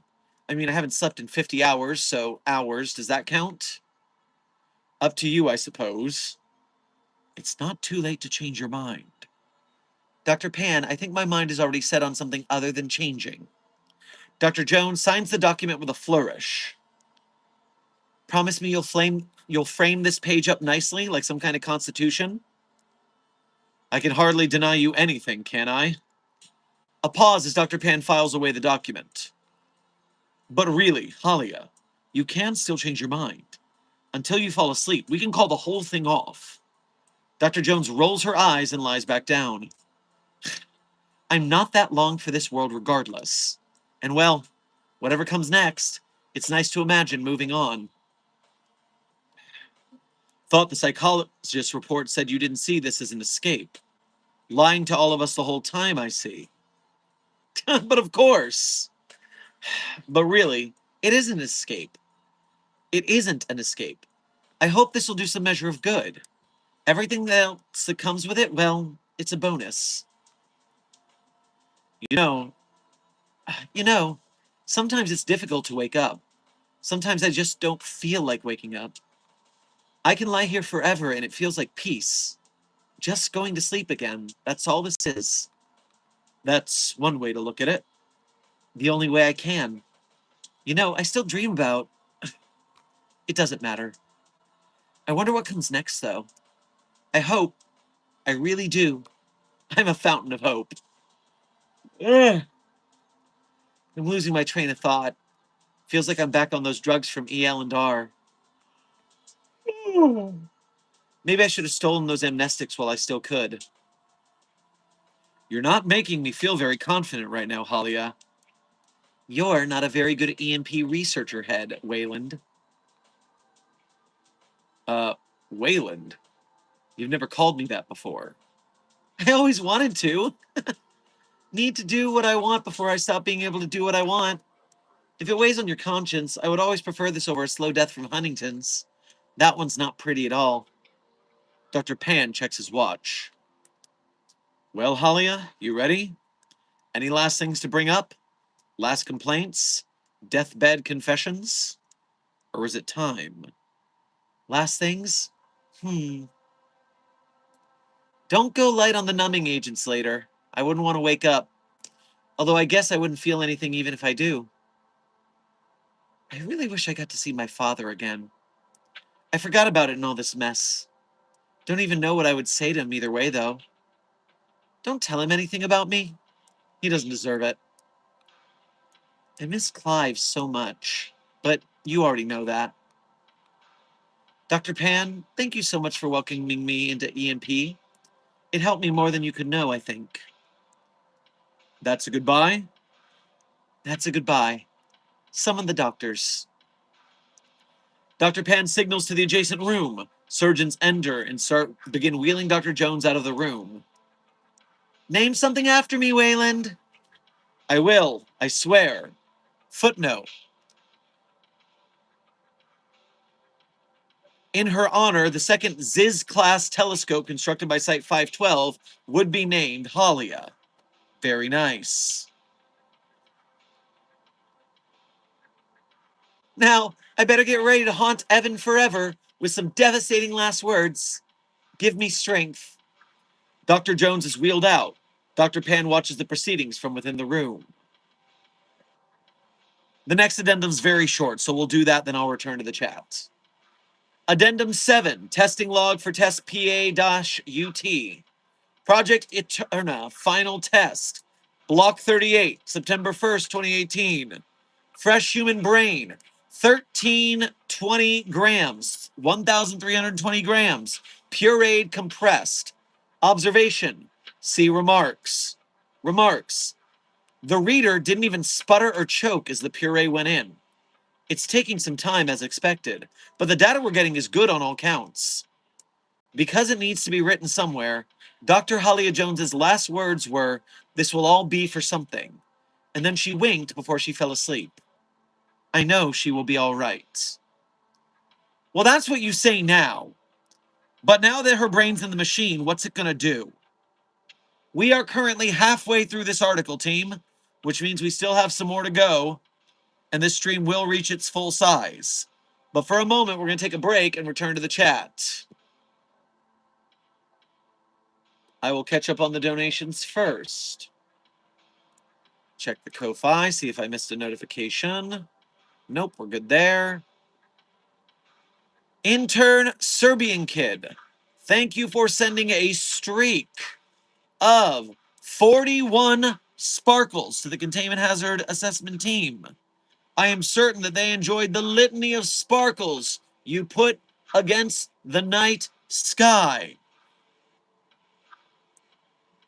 In fact, I find it ironic that it's a sum 41 amount of sparkles.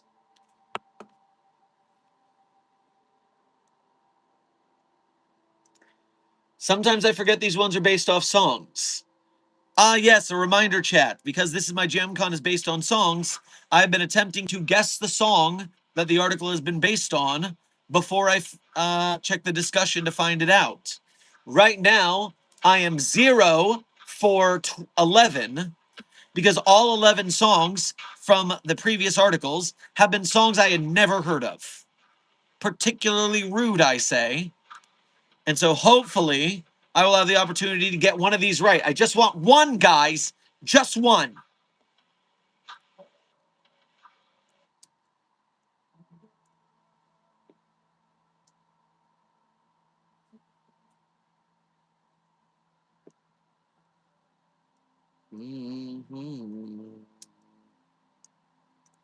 Someone bow to join her boyfriend. I'm so sorry. Wow. Okay. Wow.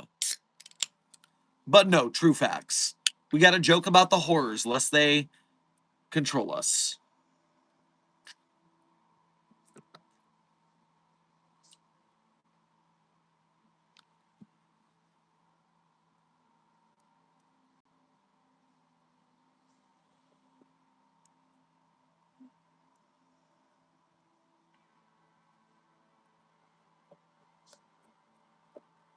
If you want to choose any SCP, what SCP would you choose to have its powers? Intern Jackson. Ooh. I am for real that if I were to have the powers of an SCP, I would like to have the powers of SCP 7500. You see, SCP 7500, codename Luck of the Irish, is an elderly gentleman who carries a lucky four-leaf clover that actually granted him very significant luck for the duration of his life. And then once he chose to relinquish the object, his luck ended and he could die with his lover, his boyfriend or husband, whatever, and they enjoyed the end of their lives happily. And so I would like to have a fairly good and happy life, followed by the ability to relinquish the anomaly and end my life on my terms, because immortality is a terrible superpower.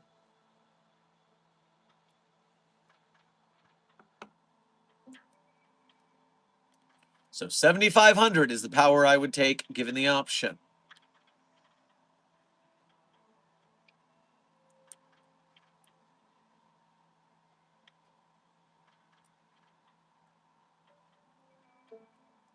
Sleepless Dragon, thank you for sending 42 sparkles to the Containment Hazard Assessment team. The superior number because it is one more than 41, and the superior number because it is the meaning of the life, the universe, and everything. Very good work. Would luck make you immortal? Eventually, won't you have to decompose? Intern Brando, you have a point. It seems like Mr. Hanlon did age at a standard rate over time and simply gave up the anomaly to be allowed to leave containment. So possibly the anomaly did not give him immortality.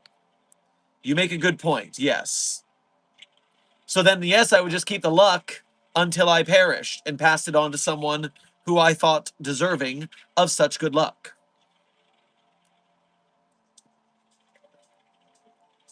100 stars. Thank you for sending 5 stars to the Containment Hazard Assessment team so they could be a 5-star chat. That's excellent for them. Good work. Sorry, I'm arranging this a little more so you can see my SCP logo. That way people who come to the chat are not confused.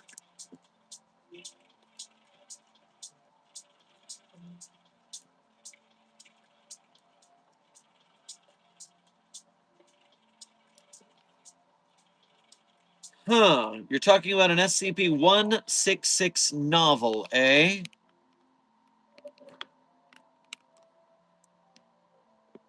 Do do do do. Well, then I should probably check shopping. There's an SCP-166 SCP Foundation Spiral Notebook on Redbubble. So it's a nice little arty design. I don't know whose Redbubble that is, so I don't know if I approve of them or not. And then there is someone who has compiled a bunch of SCPs into a book or an ebook that they are selling because it's a paperback. So they put a bunch of SCPs into a paperback and they're selling them.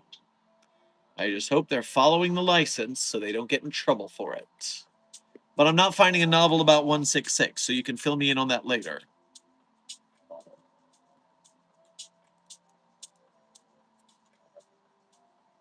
Can you explain who is SCP-6101 and what he does? Intern Yazin, first of all. Well, normally I would go into my rant about how all anomalies are objects, not people, and so you should call them its, not he's or she's. Don't humanize the anomalies, practice proper pronoun parlance protocols at the Foundation, all that. But SCP-6101 is a special case. SCP-6101, who goes by the name Ethan Prosper, is the most powerful SCP. He is 9 years old at time of writing. The full extent of 6101's powers are unknown, but has displayed capabilities such as flight, super strength, invisibility, and all the powers of the Marvel superheroes. He is anomalously brave and capable of doing anything he sets his mind to. 6101 has 2 guns, which he carries it with him at all times. The guns, which he has named Fear and Loathing, shoot bullets made of pure light and darkness, respectively. His dog Heidi, designated -1, is the second most powerful SCP. Fiercely loyal to 6101 and protects him from anomalous organizations who want to use his powers for themselves. In addition to saving the lives of everyone in Site-301, 6101 became a hero to countless other critically ill children like himself after reports of his bravery on local news stations led to a surge in donations to the Make-A-Wish Foundation. Wink.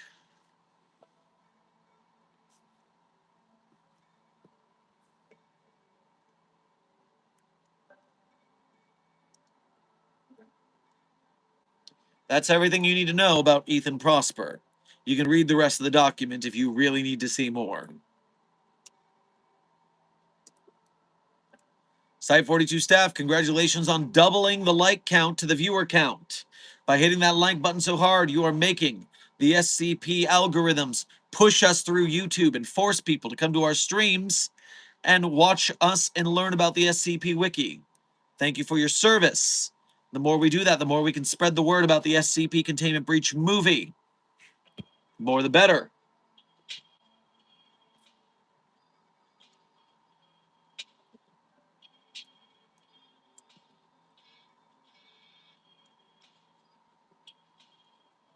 Who is Dr. Wondertainment?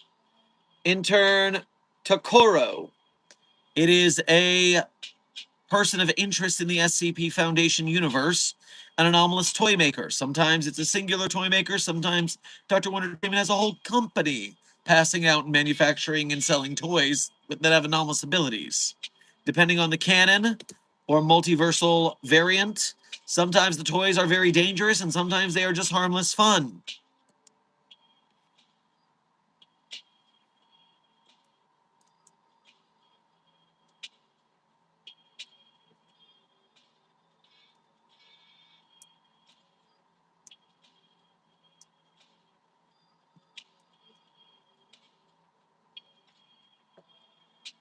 Dr. Wondertainment is not known if they are a person of interest or group of interest. Well, that's because, depending on the universe, it could be either one.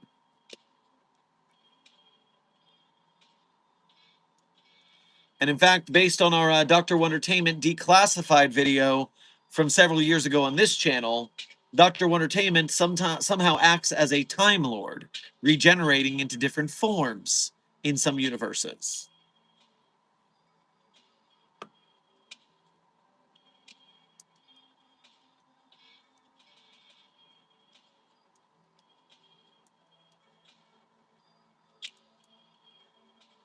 Don't a lot of the Marvel superheroes have healing factors that would make him not terminally ill anymore?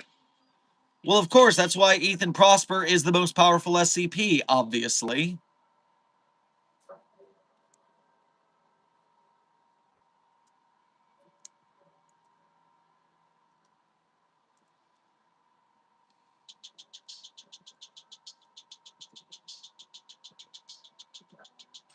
Dr. Sherman, how large is SCP Foundation Site 42?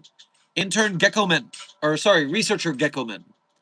Site 42 is a rather large, essentially a business district slash college campus size, but rather sprawling. We have a lot of different ways to disguise it from aerial photos and to make it look like a civilian place to overhead viewers.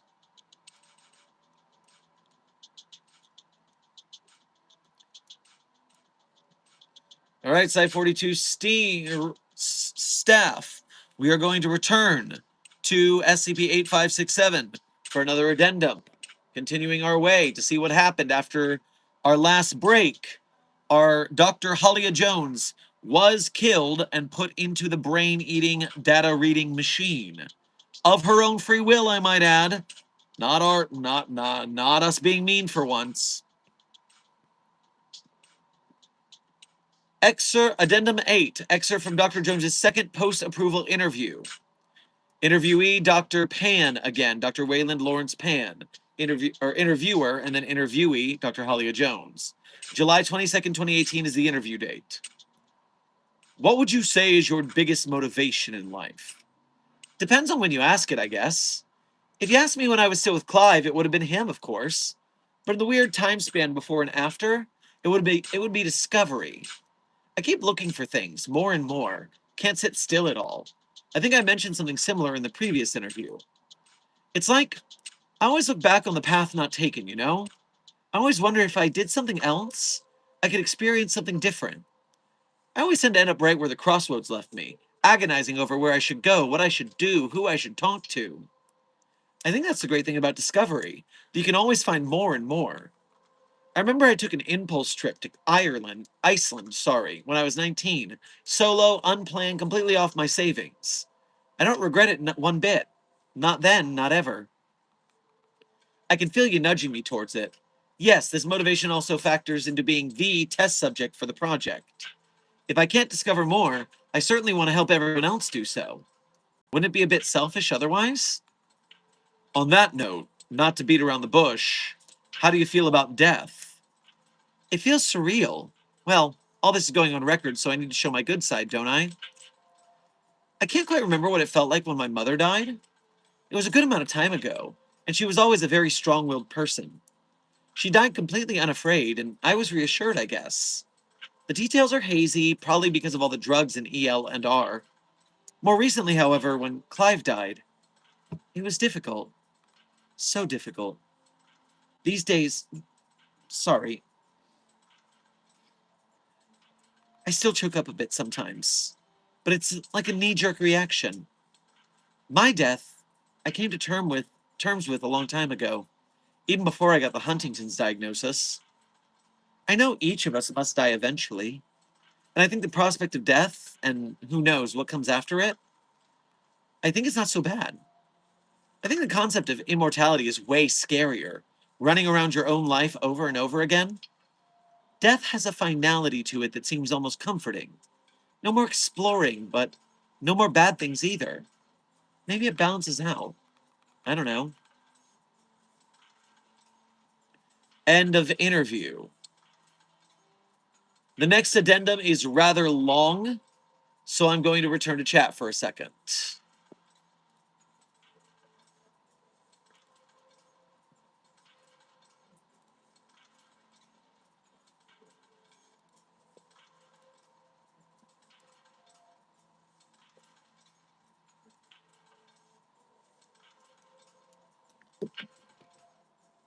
You saw nothing.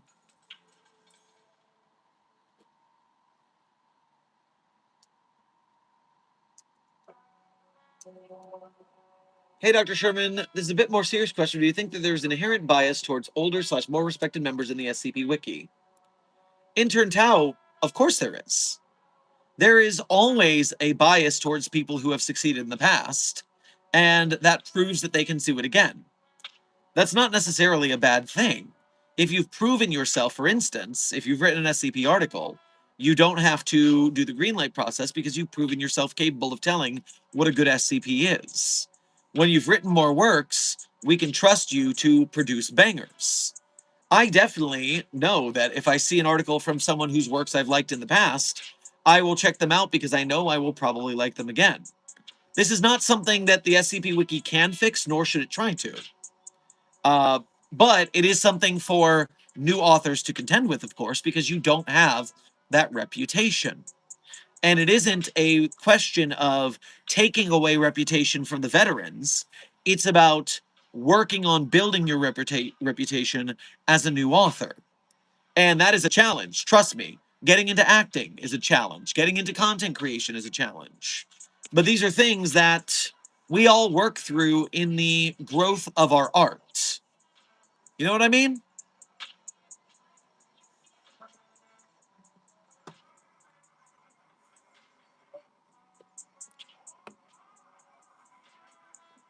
Froy, it is possible that that 166 book was taken down and you won't be able to find it again.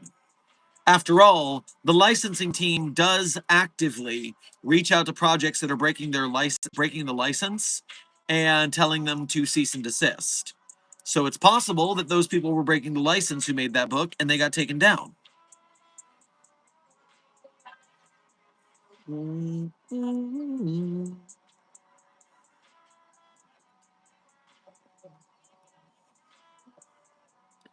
Froy, I'm not saying it happened. I'm just saying it's possible.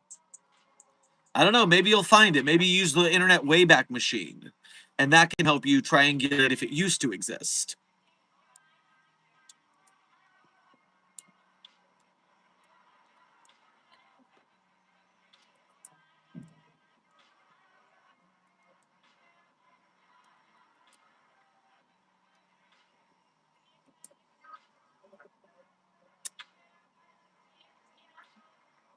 What would it take to get SCP-096 to her pre-experimental state? What the hell are you talking about, intern Shadow King? Pre-experiment state?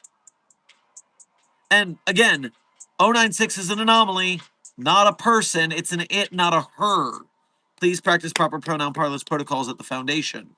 Don't humanize the anomalies. When you humanize the anomalies by calling them he or she, you might start to think of them as people, and then you start to feel bad that we're imprisoning these people for life without parole, very often for crimes they didn't commit, and then we try and, release them because we're such a big bad foundation?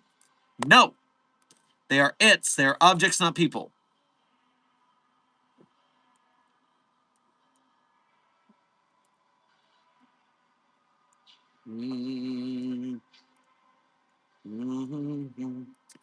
Dr. Sherman, Dr. Arch, the director of Site 387, heard that you called him a nerd yesterday. In retaliation, he built a minifigure of you and fed it to the 682 brick. Well, when I called Dr. Arch a nerd, it was the most important day of his life. But for Dr. Sherman, it was a Tuesday. Or I guess technically a Sunday, but the emotion still stands.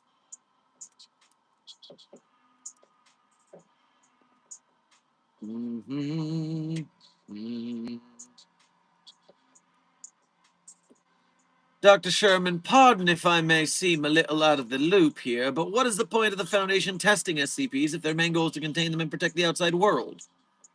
Because, researcher Geckoman, when we see those anomalies, we find out what their capabilities are, we find out things about them that might help us contain other anomalies, that might help us to make non-anomalous tech similar to the anomaly, and then we can release that non-anomalous tech to raise more budgetary funds.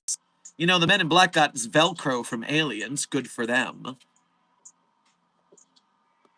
And so that research is very valuable to the Foundation.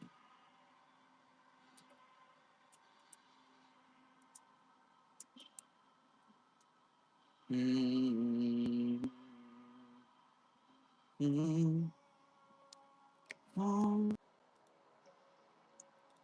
The Men in Black wish they were the Foundation.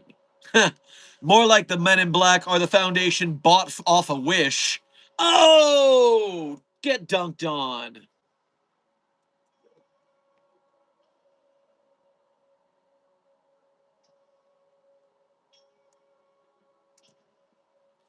Intern a oil? We do not fraternize with the anomalies. It is against Foundation protocol. Stop it.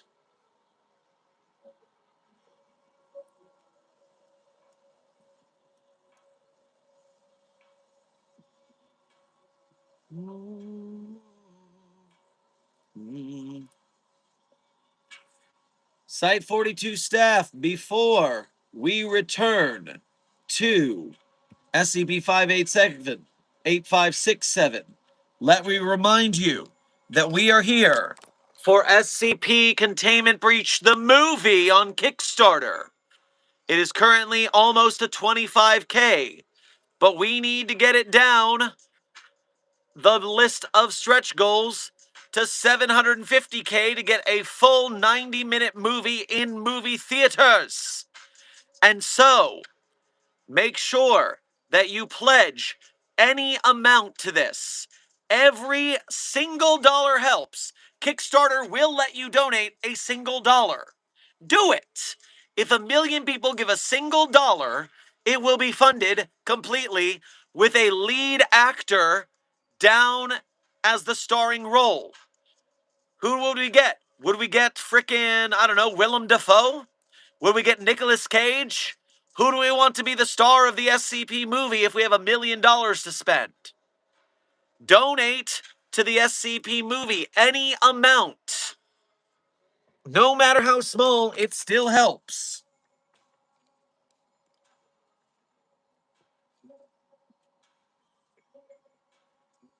I'm sorry, an SCP movie? I never thought I would see the day. Intern Braden Green, you're damn right. In fact, you just inspired me to let you watch the trailer. And while I'm doing that, Intern Tao, ask your question again in a little bit, because I do want to talk about that. Ambiance off. Trailer playing.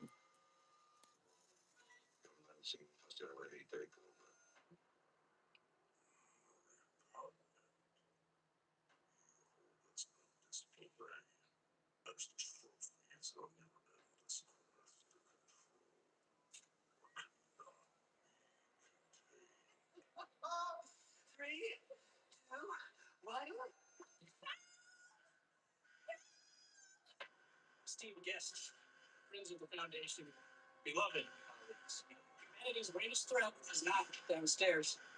It's right here in this room with us. And it'll kill you, it'll kill you, it'll kill you. Hopefully, it'll kill me. Please enter the containment chamber.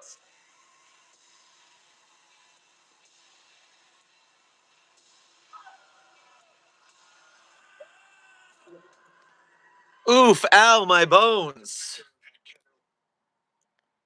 So yes, SCP Containment Breach the movie is a possibility, but only if we kickstart the hell out of it. So get to your local SCP Containment Breach the movie Kickstarter link. We need to get that funded so we can go watch an SCP movie in theaters.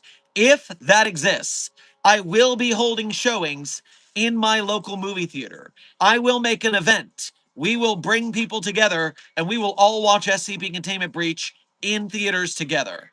It will be a whole ass event if we can get that movie out there. Dr. Sherman, there's a full video on YouTube that has the exact same scenes on the channel from Keter Lab.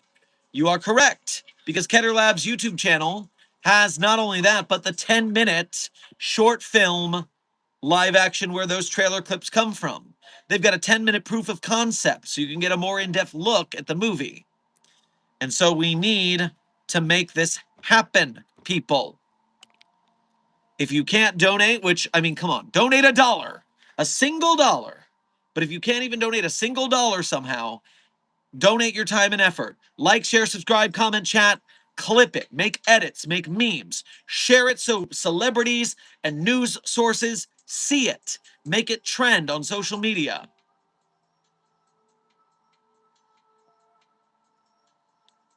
Now, before I go on to the reading again, Tao, you had an interesting question. Dr. Sherman, do you think that the SCP community has been brain rotitized by YouTube shorts like the Backrooms has? Well, the problem is you can't paint any group as a whole cloth. I would say that the main creators of SCP, the SCP community, are pretty immune to that brain rotitization because they're all part of a writing fandom. AKA, they're fucking nerds and they're pretentious. So most of them ignore the brain rot. In fact, I am one of the more brain rot adjacent channels on SCP YouTube that's not just a content farm. There are a lot of people who see my videos as low brow compared to the community. And so I take that, I accept that. I know what I'm making here, but I'm trying to appeal to a larger audience and funnel them into the good stuff, supporting the SCP Wiki and better projects like SCP Containment Breach, the movie. And so the answer is no. I do not think that the main fandom is, but of course there is a contingent of brain rotted fans. The way you put it is the more hardcore the fan, the less likely they are to be brain rotted. But the more casual the fan, and especially the younger, the more likely they are to get into the brain rot.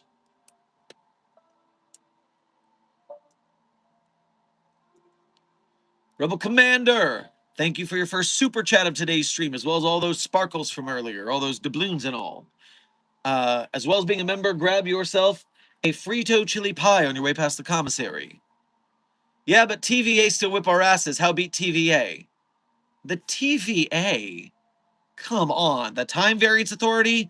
They cannot stand up to our Temporal Anomalies Department. We have that on lock. Aoki, thank you for your 11 months as a level 1 researcher here at Site 42. We appreciate your membership and your service. How the Foundation contain an Enderman?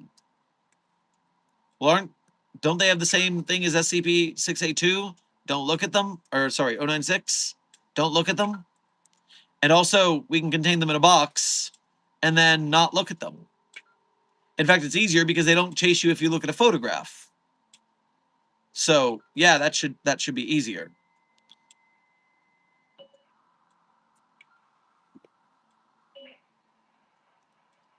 They could teleport away, but intern Brando is saying that the Enderman can only teleport a certain distance, so we can make a certain allotment of cells that they're teleporting between so they can't get to the exterior cells. It'll be fine. It has gotten bad. I've stopped keeping up with the new content. Intern Purifying Sinner. I don't know with which you mean. What has gotten bad, so to speak. Meanwhile, Rebel Commander, thank you for donating again to say, reminding hype videos also put this money to kick. Well, I have already put my big-ass donation of site director tier, $250, into the Kickstarter. Now, I can't donate more right now because budgets are going roughly with the errors that have happened in the motor pool, aka expensive car troubles. Yeesh.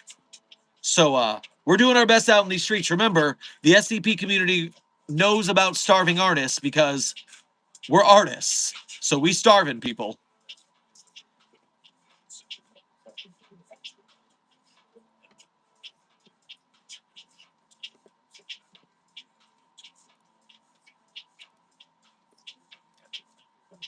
Amber, thank you for your first donation of today's stream, and thank you for making the effort to go through a Ko-Fi. We appreciate your membership and your service. Grab yourself a street taco on your way past the commissary. You may be the worst pirate they have ever heard of, but they have heard of you. You're damn right. I mean, coming as a Florida man, born in the pirate capital of the country, Tampa, I do have piracy in my blood for sure. Desk is telling me that Enderman is a proven and tested fact. Once inside a wooden boat, Enderman cannot teleport or move. Also, by being in the boat, their don't look at me anomaly is nullified. Cool, well, we'll stick them in a boat. I'm fine with requisitioning some boats. Easy cheesy.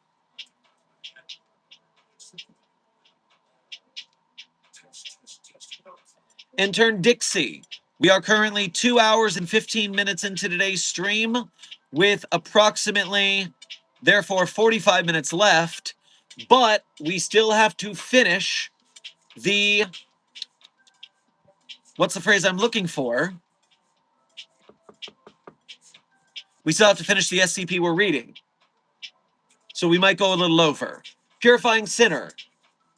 You said the SCP Wiki has apparently run out of good ideas.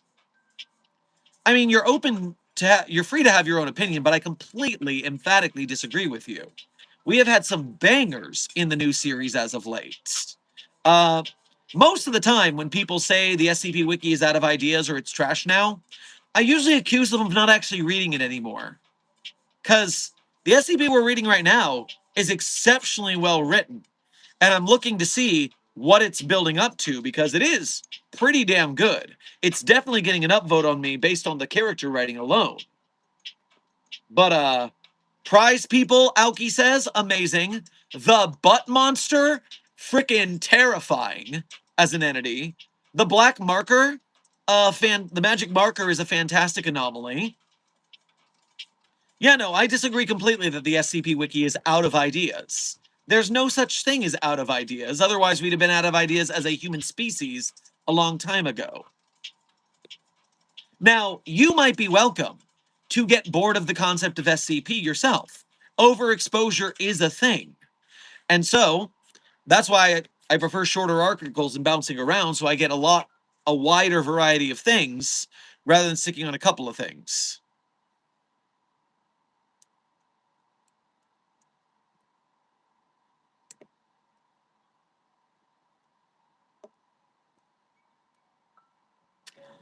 I hate that you basically get no attention, especially in the idea draft critique forums, if you just aren't in the Discord. Well, it is easier to use the Discord than it is to use the forums just in general. The forums are an archaic form of communication. That, and you gotta understand, guys, the SCP Wiki has been seeing more articles submitted than ever, more new authors. The SCP Wiki staff is overburdened. And so if you're relying on Wiki staff for critique and greenlight, that's making things harder on yourself. If you hang out in SCP spaces, befriend some SCP authors with some articles under their belt, then they can do your greenlight for you. You can trade critique with them and bypass the staff process. That's a way to do it that a lot of people have to do because staff is so overburdened. And as Desk is saying, remember, greenlight is free work that people usually make careers out of. The critique and the greenlight, all that is editing, like for a magazine or a newspaper. You got to give staff a break. They're doing this unpaid because you can't be paid for SCP Wiki staff work. It's in the bylaws. And so they're doing a professional job for free as a volunteer. I mean, isn't that why we're deleting articles? I hope not. Because if it's, I see it as the ratings as they are fine. I don't see anything on the SCP Wiki that bothers me that it's there. And if it bothers me, it usually gets downvoted out of life. I will never get tired of the older content. Well, Purifying Sinner, that's also your first exposure, your nostalgia. If you watched your favorite movie from as a kid again now, you wouldn't like it as much. Your original exposure, the things you see when you're younger, they just hit different, bro. Once you've seen something, you get used to it. It has less of a dopamine hit. For me, I mean, you've seen the movie critic problem. Why do movie critics not seem to get what the general audience says? It's movie critics' jobs to watch movies. And so they see so many of them, they get desensitized to what an average person who only sees a couple movies a year would like.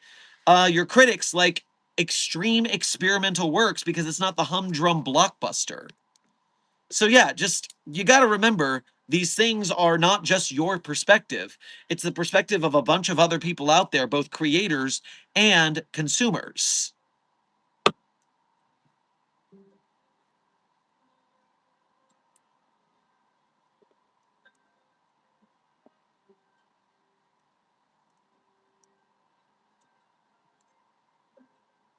All right, people, we're returning to 8567 for an addendum. We got to get through this so I can end stream somewhat on time. So next up is Addendum 8567-9. Selected emails from Site 512 on September 1st, 2018, which I believe is when we inserted... Yep, that's when we inserted the brain. So here's some emails after we have put Dr. Halia Jones's brain matter into the brain reader. Let's see what we get. From security notifications to anomalous energies. CC for Drs. Singh and Than. Subject, Eve detector, persistence, false alarm. Alert, persistence level 2, Elan vital energy detector tripped September 1st, 2018, 2304 hours. Guard dispatch, no personnel detected. Kindly resolve via intranet by September 8th, 2018. Automated message. And by the way, yeah, so we inserted the brain matter on September 1st. It doesn't have a time code. But we know it wasn't good within 8 hours. So we killed and did the brain work around 3:30 a.m. And then that day we inserted the brain. So by the end of day, there's a false alarm of life energy coming from the experiment. Research. Dr. Than, it's not really a false alarm. We cross-checked against the diamond readings. A small spike really did register from that area at the time. I forwarded the information to Site Security and ENP. They can sort out the mess. So Dr. Peng Huang Lu, research assistant of Elon Vital Energy, says that there was a spike at that type. The MRNR upload complete time was 2,200 hours, 35 minutes. And so the life energy spike was during the upload, not after the upload. Interesting. Oh, no, it was the upload complete was right before the upload. The energy spike was right after the upload. So just after the upload, life energy spike. Interesting. Urgent readings being sent to Dr. Pan and Dr. YCJ from a Dr. Sim. Sorry to disturb you at this time of night. You guys brought back your keys with you? The brain reader readings right now are going crazy. The tower is experiencing shifts in its internal architecture. After the MRNR, the reader, reported the upload was complete, the data kept growing, and the allotted partitions started expanding into neighboring ones. Even right now, it's still growing. The data looks stable, but this behavior is completely out of the norm. The last test we did with a full brain, the dog one, there were some weird shifts, but it settled within a few minutes. Certainly nothing like this. We chalked it up to the auriculum, the storage medium, being weird. Thinking of going back to the office now, unless someone's already there. Dr. Evan Sim, senior researcher of para-integration and narrativistics. Now, Dr. Hay is researching, emailing. Don't trouble yourselves, I'm still here. Heading to check on it right now. Senior researcher Hay has gone to check on it. Dr. Hay messages again. The remote readings are legitimate. The memories were expanding, going beyond the assigned partition. Possibly the MRNR was in error when self-reporting completion, and more information is being transferred. But the amount of data being transferred in is significantly exceeding our highest estimates. Not enough time right now to verify if the new data is valuable or junk. I've created a second manual partition to cut off the data and initiated a stopgap hold on any value modification outside of that partition en route. We can discuss this further tomorrow. All right, that is the emails of the energy spike and the memory research not going like they thought it would. Because this is the SCP Foundation. What would be if our research went exactly as planned? No, there's always a catch. You gotta be careful with that. Intern Tambari. I will say, I do want Keter Labs to get funded. I do, I promise. Site 42 also gotta eat. So please do not dissuade donations to Site 42 as well. I only work my day job 3 days a week instead of full time, and it's in part because of you guys' donations. So you guys' generosity keeps me being able to do daily streams. So let's we do donate to Keter Labs. We fully believe it. Just FYI, Elan Vital is how it's called. See, I thought it was Elan Vital, but then they said it was life energy, so I thought it would be vital. But oh well. Your generosity is how I paid to get Nico his surgery. Woof! Yes, save the doggos. Will you be in the SCP movie? Intern Adikbad. We are in talks to get me into the SCP movie. We're working on it. I hope so. And the more likely the SCP movie is to happen, the more likely it is to occur. Intern Burning Robot. Thank you for sending 3 flowers to the Containment Hazard Assessment team. I'm sure they enjoyed the prettiness. OMG, he read my comment. I was pretty shocked. Intern Adikbet. Yeah, I'm doing my best to keep up with the chat.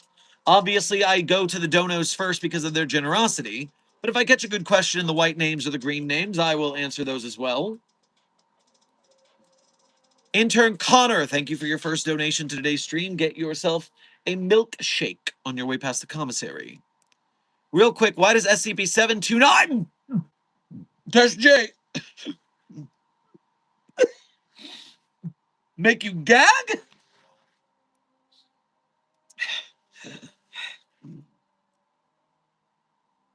I dare you to read its documentation on the SCP database, and then see if you don't understand the problem either.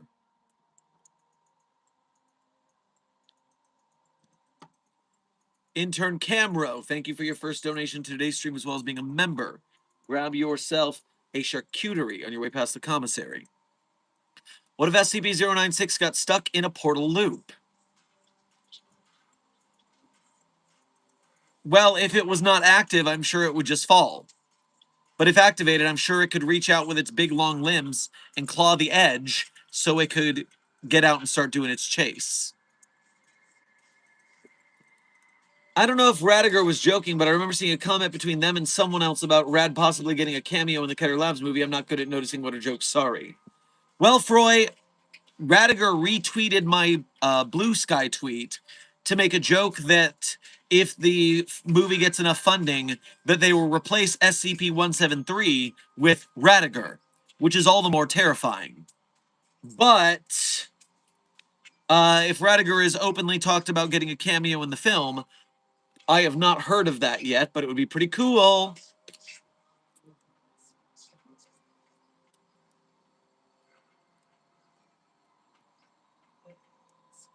What if SCP-2006 saw an actual scary movie? Well, then it would become much, much scarier, and we would have much bigger problems.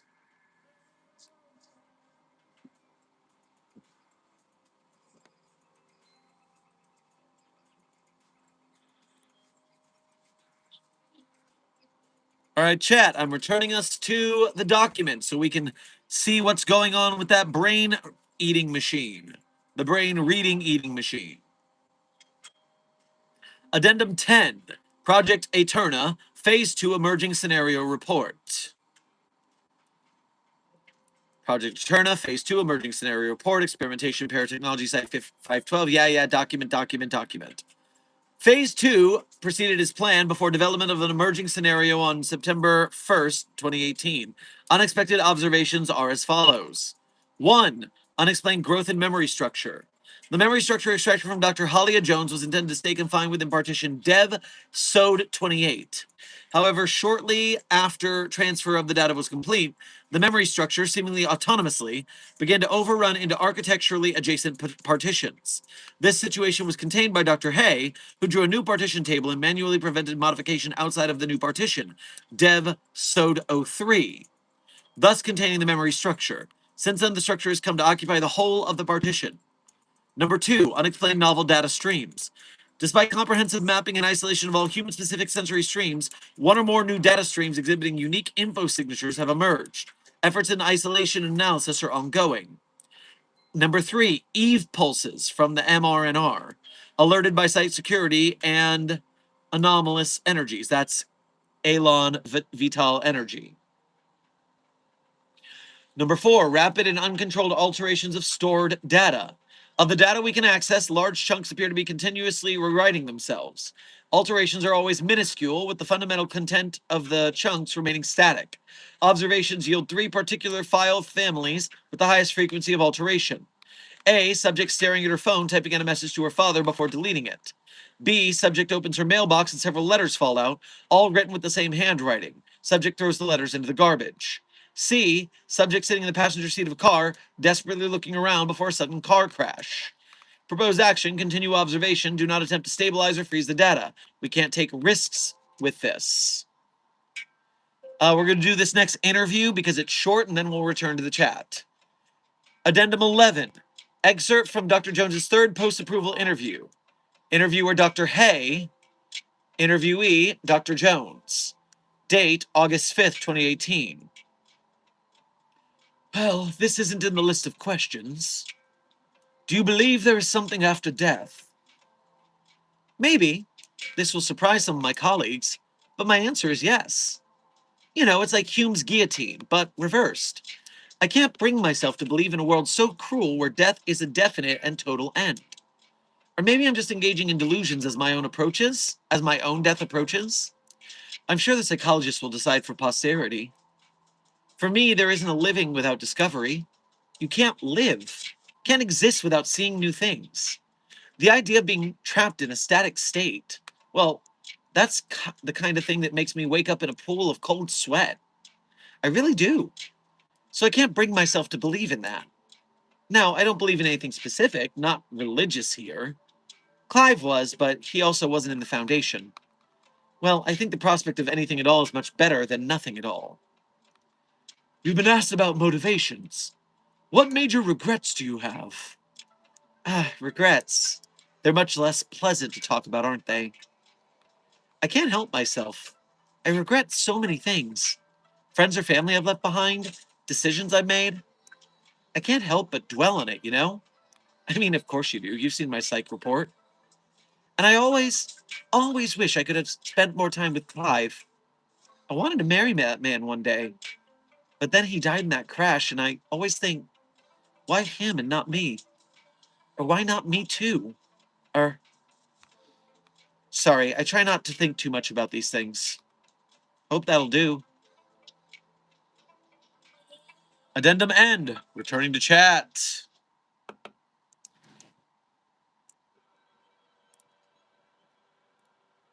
Rebel Commander, thank you for donating again to say. Could do one long stream while all donations are for Kickstarter. Well, the thing is, now I have done that before in the past, and we've done charity streams like that where I'll take in super chats and then donate them to the Kickstarter myself. But the problem is, when I get donations from YouTube super chats, then they take 30% of your donation for their making money off of it. So if you donate 10 bucks, then the YouTube gets $3, I get 7. Then of that $7, 30% of that goes to independent contractor taxes for the government and for the federal government and state government. So now that $7 minus another 30% of tax is what? $4 ish? $2, $2.33, so $4.66. And so when I donate that $4.66 to Keter Labs, they donate another 20 to 30% to taxes.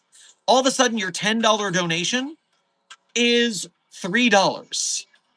So it's a terrible way to donate to me to get to the Kickstarter, because I have to cut taxes, I have to cut fees, and then more Kickstarter taxes and fees. And so, for sure, if you want a donation to the Kickstarter, do not donate it to me.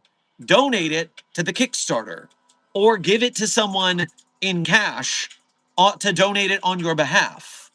If you are a kid who has no credit card, say, hey, this is my allowance. Please donate it to this Kickstarter for me with your credit card. If that's how you're going to do it.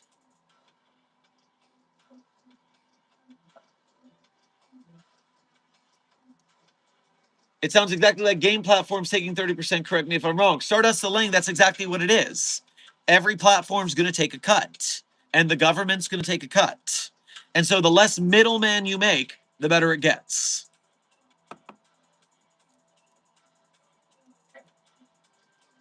Now, why are we talking about donating to a Kickstarter? Because, in case you just got to stream and you haven't been here in a couple days, we are sponsoring SCP Containment Breach, the movie!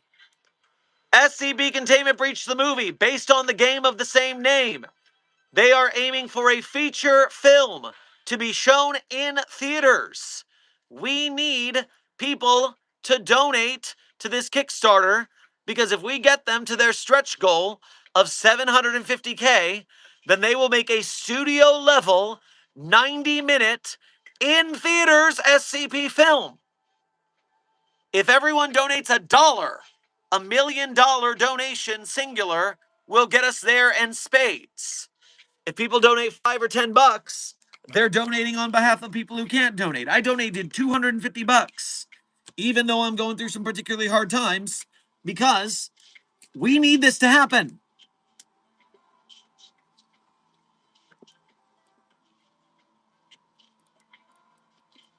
Rebel Commander, thank you for donating in to say that's fair, just plenty lazy won't donate directly.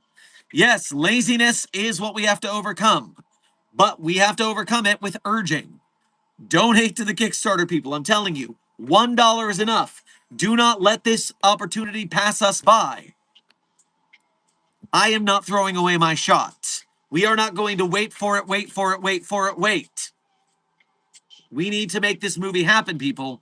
And the A24s of the world are not going to play with the Creative Commons. Netflix and Amazon are not here to save us. We got a Backrooms movie. Now, give me another 5-10 years. I am Markiplier, big on YouTube. I have a film studio worth of money to throw it at myself. I will be making movies. But I do not have 35 million followers. I do not have, as Markiplier put it, unfathomable amounts of money. I'm still working my day job, guys. So, one step at a time, we're making our way up there.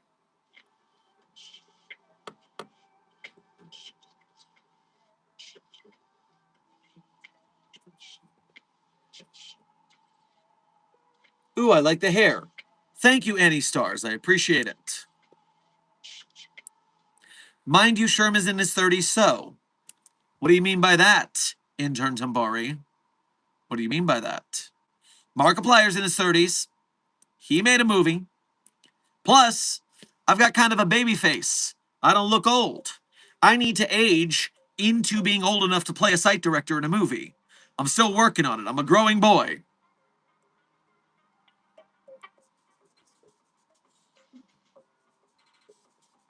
What? I thought you were at least 25, 26. Well, I definitely am at least 25, 26. Books for Life, thank you for your compliment to our channel. I'm doing our best to make our SCP content dreams come true. Stardust Delang, I've been dyeing my hair for approximately the last year, I believe. This newest coloration was on April Fool's Day, but I've gone through a couple series of coloration since last year. We've been having fun with it.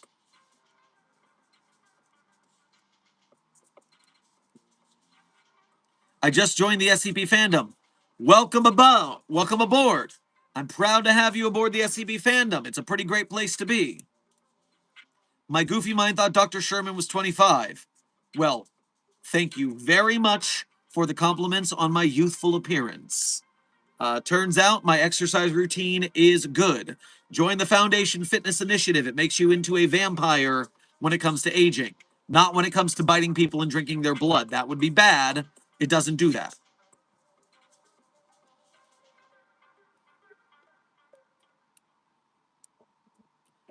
V-Sync, thank you for pressing an F to the Containment Hazard Assessment team. I am sure they will feel your paid respects.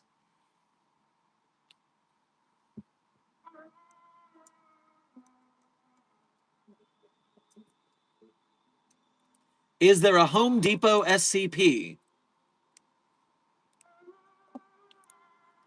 Search database for the words Home Depot.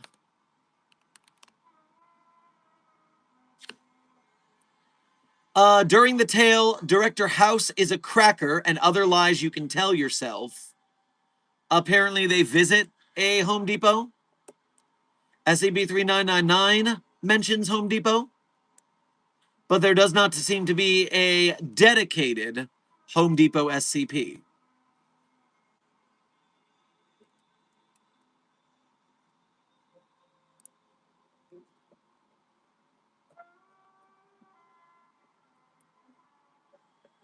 Dr. Sherman is a PC required for making an article on the wiki. Pretty hair, by the way. Intern Doombringer. You only need internet access, so although it would be a little hard to type on a phone or a tablet, I assume that if you could successfully tap, encode, and save your article from a mobile device, you could do it.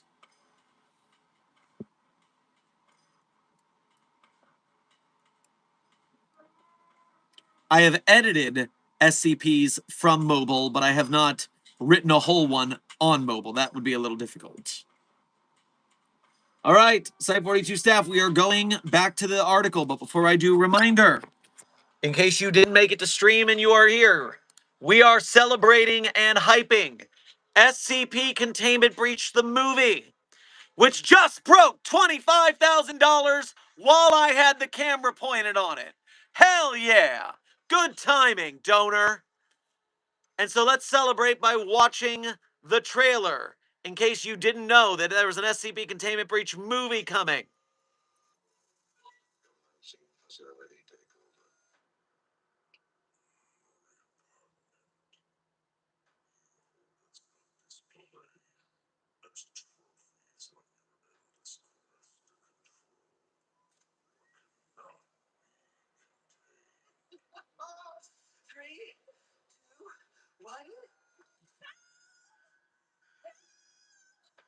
Esteemed guests, friends of the Foundation, beloved, humanity's greatest threat is not downstairs.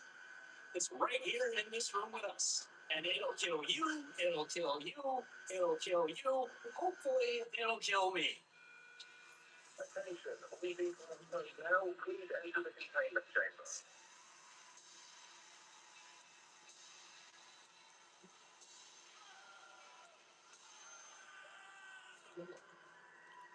Ouchie. So reminder, go to the link in the chat. Go to our Site42 support beacon, beacons.ai/Site42, to get a link to the Kickstarter, to donate to the Kickstarter. And if you are broke, gang, you can't even donate a single dollar, which, come on, a single dollar. If 1 million people gave a single dollar, we'd be done already. So you can give a dollar. A dollar, you can give a dollar. Go give a dollar. But if for some reason you absolutely can't give a dollar, like, share, subscribe, comment, chat, make clips, make edits, make memes of us here at Site42 who are signal boosting, and for the project itself. That way more people get in here and help us out. We need to spread the word.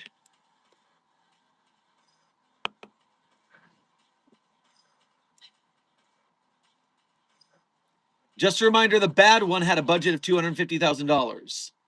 Intern gamers, I don't know what you mean about the bad one. I do recall there was an SCP movie proposed in the past. The only thing I remember about it is that it didn't get done. But these guys have a 10-minute proof of concept. They have made stuff before. They have made this. So I'm thinking they're a good odds. They've already taken their 10-minute short film to 2 different film festivals it got accepted at. So we could do this, people. This is our moment. But we need the funding. All right, let's go back to SCP-8567. We are at about 75%. We're getting to the ending.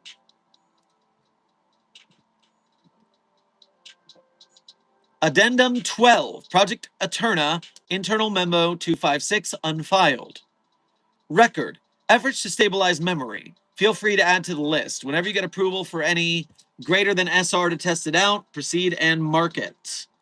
And so we have a table of method and result. Responding with Eve bursts, no result.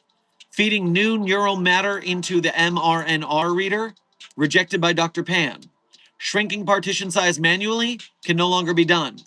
Increasing partition size manually, memory structure expanded into new space, briefly stabilized. Selective modification of specific stable memories. Question mark, question mark, question mark, question mark, question mark. End of addendum. That was very short. Let's keep going. Addendum 13. Selected Project Eterna communication logs. Remarks. On September 15, 2018, Dr. Jaden Singzu Kwan from EMP proposed selective alterations of specific stable memories in order to better understand the ongoing emerging scenario. This proposal was approved by Dr. Hay and implemented 3 days later on October 18, 2018. That's a typo. It was either implemented on September 18th or October 18th. One of those 2 dates is wrong. I wonder which one it is, but I can't correct it because I'm not certain. The selected file family for modification was a particular memory brought up in Dr. Halia Jones's previous interviews. In it, Dr. Jones writes a resolution, I hope to get over my grief, before Director Krishnan stands up and speaks a line, I hope for another fruitful year for this department. And Dr. Pan stands up and speaks a line, I hope Aiko finally finds a suitable partner. Proposed modification of the 2 spoken lines commence via manual editing of the relevant audio file. The results are produced below. Prompt, Dr. Halia Jones, can you hear us? Observations. What was that, Dr. Pan? Prompt, Dr. Halia Jones, can you hear us? That is an echo. Prompt, can you remember what we already said? There are too many we's I recognize. Can you remember what Project Eterna is? I know what it is. But isn't that in the future? There was never any line between what was and what is. Elaborate? I recall and I am. I feel so much. I can see so much. I can be so much. It's all happening at the same time. So you have full knowledge of everything in your life? I don't. It's hard to say. Some things are hazy and some are clear. This one is very clear. Some other existences feel hazy, like old consciousness. But I'm still here. Are you aware your memory structure is expanding? Maybe on some level? Not on this one. It's so hard to even speak. What do you mean by levels? I can see Clive. I see Clive everywhere. I see myself in the car more than anything else. What do you see? I see myself and so much darkness. Each time every memory ends, every moment, darkness. Then again, then darkness, then again, then darkness, then again, then... And it repeats a whole lot, a whole lot. I need this to end. I need this to end. I need this to end. You cannot end it. I try over and over to turn it off, but each time it restarts by itself. I can't change it. I can't change any of it. Is there anything you can do? I can want. All I wanted was Clive. But now I have him, and he's dying and dead, and I haven't met him yet. Another typo. I haven't met him yet. And I can prevent his death, but I can't. And again and again. We will be back soon. All your questions have come to me at the same time, and yet with an eternity between them. Who is talking? It's Evan. Evan, my dear girl. It's so gloomy in this room. Turn it off, turn it off, turn it off, turn it off, turn it off. Remarks. Redacted per Ethics Committee ruling 5/12/18/8. Returning to the chat. Yeesh. I knew what was going on in there was not going to go well because this is the SCP Foundation. Obviously, it wasn't going to go well. But, woof.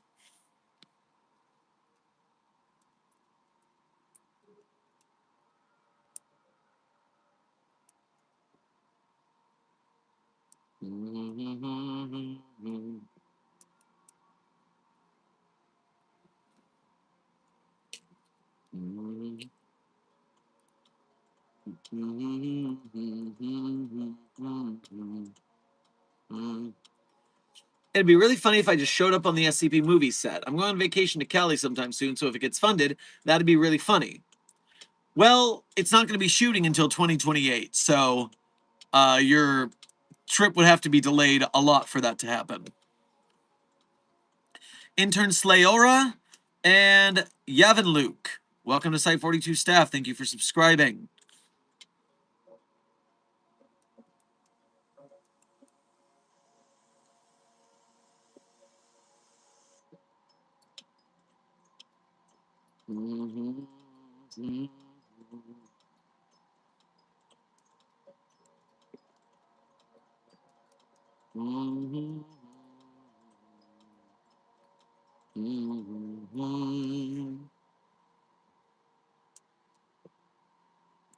Whoever said poop shoot spoons that made me snort, oh my god, you better not be dabbling in SCP-7052 again. No butt spoons allowed.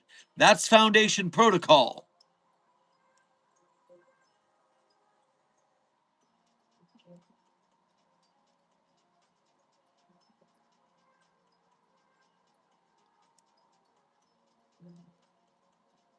SCP-049 is out.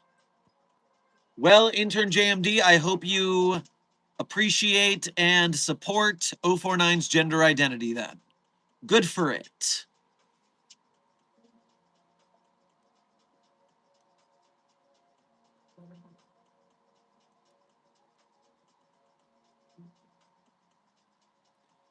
Hey, Dr. Sherman, what happens if we put SCP-682 into the sun? Intern Cone, SCP-682, by the time we got it almost to the sun, it broke out of the spaceship we launched it with. Then it grew solar sails and flew back to us. Very frustrating. Intern Nugget, have you tried the gender swapping stone? No, Intern Nugget. For one thing, I am fine with my current gender identity. And secondarily, it makes every nerve on your body feel like you are on fire, which I do not appreciate and do not want to feel if I can help it.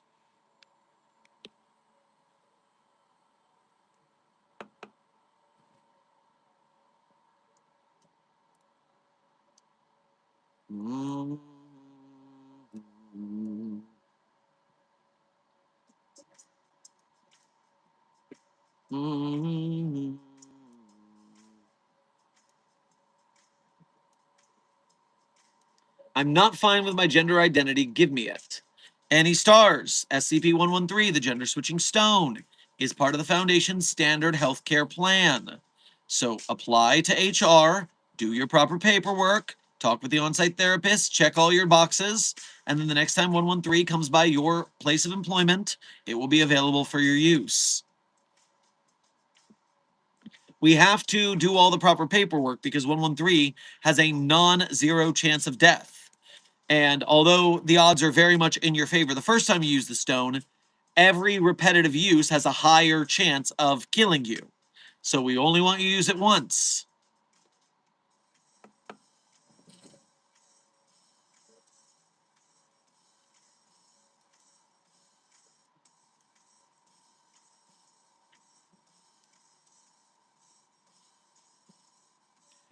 So are there cases where SCPs are revealed not to be anomalous at all?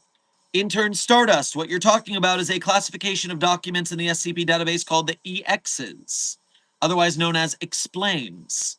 -EX articles are SCPs that we perhaps thought were anomalous, then found out they weren't. Maybe some Foundation researcher was embezzling funds and pretended there was an anomaly, and then it turned out there actually wasn't. There's a lot of reasons why SCPs turn out to not be anomalous.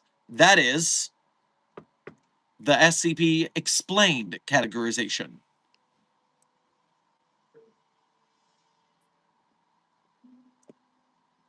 All right, let's get back to the article. We're reaching the final chapter of SCP-8567. We are on Addendum 14. Excerpt from audio-visual transcript of Project Eternal Leadership Conference on September 20th, 2018. All right, actually, we're not going to do that yet because now that I know this is September 20th, I know they put the wrong date on that October. At least I'm fairly certain. I'm debating just putting it in the discussion. That way, I haven't done it wrong. What I will fix, I have to go all the way down to addendum 13. That's that.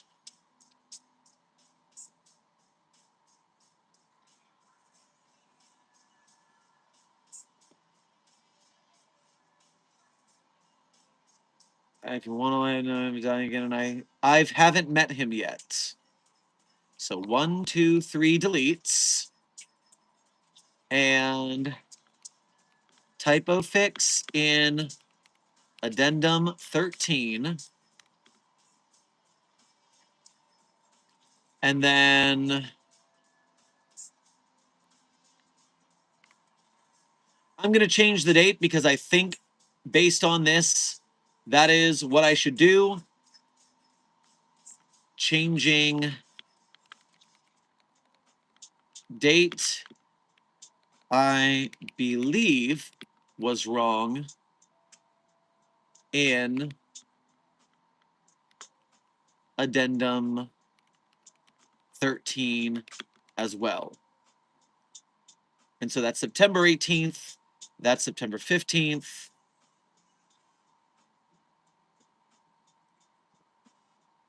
And save typo fixes.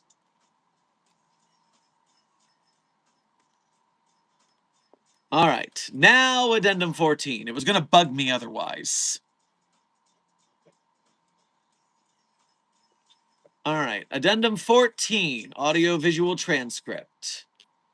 On September 20th at 0800 hours, 6 minutes, 4 figures sit around a conference table. Doctors Krishnan, Pan, Hay, and Sim. Krishnan speaks first. I'll get the ball rolling then. What's going on? This conference was only slotted in yesterday. Dr. Pan. Jameson. Dr. Hay. The data has changed behavior. It isn't rewriting itself to make minor operations anymore. It's undergoing a much more dramatic shift. Dr. Hay pulls out a few documents and hands them to Dr. Krishnan. Krishnan. As you can see, the estimates at the start of this emerging scenario put the IOPS, footnote, input-output operations per second, in this context a measure of how rapidly files could be rewritten. For each file family at approximately 200,000. Current estimates find the file number rapidly approaching 500,000. In addition, more and more junk data is creeping in as part of the overwrites. We estimate that, at current growth rates, more than half of the data will be worthless in a month's time. Director Sim. In addition to the data corruption, the internal software installed in the tower is reaching its limit. It wasn't designed to parse this much data changing so quickly. We could rewrite it or refresh it, but the system is built so the software is also the last thing holding the partition tables in place. If it stops, we won't know what happens to the tower. Dr. Krishnan sighs. Okay, and the root cause? Dr. Sim looks at Dr. Hay, who looks at Dr. Pan, who sighs. Dr. Pan, bear in mind that this is technically speculative, but all evidence fundamentally points toward redacted per Ethics Committee ruling 512-18-8. Krishnan squints at nothing before his expression clears. Krishnan, but then, why does it really matter? Dr. Sim buries her head in her hands. Dr. Krishnan speaks again. Dr. Sim, Dr. Hay, please excuse myself and Wayland. The two named researchers leave the room. Assistant Director Krishnan and Dr. Pan are the only ones left. Our duty is to the Foundation. Dr. Halia Jones is dead. The best you can do is make something good out of this. But what if that really is redacted per Ethics Committee ruling 512-818? What then? Even if so, there's still a good chance that you shut her down. You shut down the power and nothing happens. And we just lose a lot of data for no reason at all. Have you considered that? Krishnan points to one of the documents. Pan nods his head eventually. The Eve. The system might be self-sufficient in some weird way. I thought about it. Then you understand there's only one thing to think, and one thing to do. Maybe you're right, but it's out of my hands. What? Jameson called the ethics committee liaison 45 minutes ago. He told me just before this meeting started. That's the whole reason he arranged this meeting in the first place. The ethics committee? You know what kind of half-baked, make everyone unhappy solution they're going to give? Dr. Pan is silent. Sometimes I can't help but think. You're brilliant, honestly. Polymathic. There's a reason you rose so fast. Got not just the opportunity, but the ability to dabble in so many disciplines. But you're not a very good E&P head researcher, Wayland. Assistant Director Krishnan leaves the room to speak to the other two researchers. Dr. Pan. I know. The next addendum is short, so I'll do that and return to the chat. Addendum 15, excerpt from Dr. Jones's final post-approval interview. Interviewer is Assistant Director Krishnan, and Dr. Halia Jones is the interviewee. Date, August 27, 2018. Dr. Jones, what's your happiest memory? Something we can look at for after the scan, you see. Happiest memory? Wow, that would be from quite a while back, actually.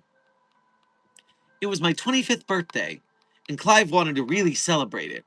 Really. I don't know how he did all of it without me noticing it. But one week before the birthday, he stole me away. He managed to get me off all of my commitments and had a little sailboat, a tiny and cozy thing. He scrapped most of it after the sale, but I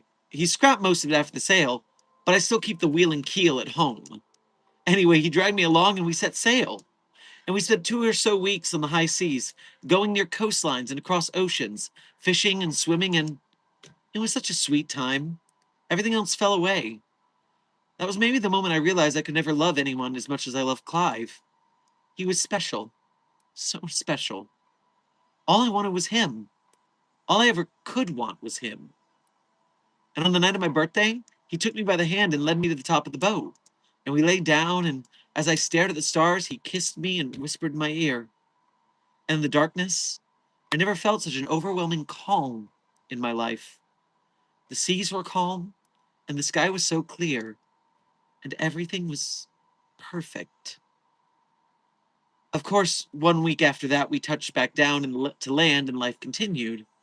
But if you asked about a moment of perfect happiness, I don't think I've ever hit anything quite close to that in my life. I miss him. All right, returning to chat before the final finale here.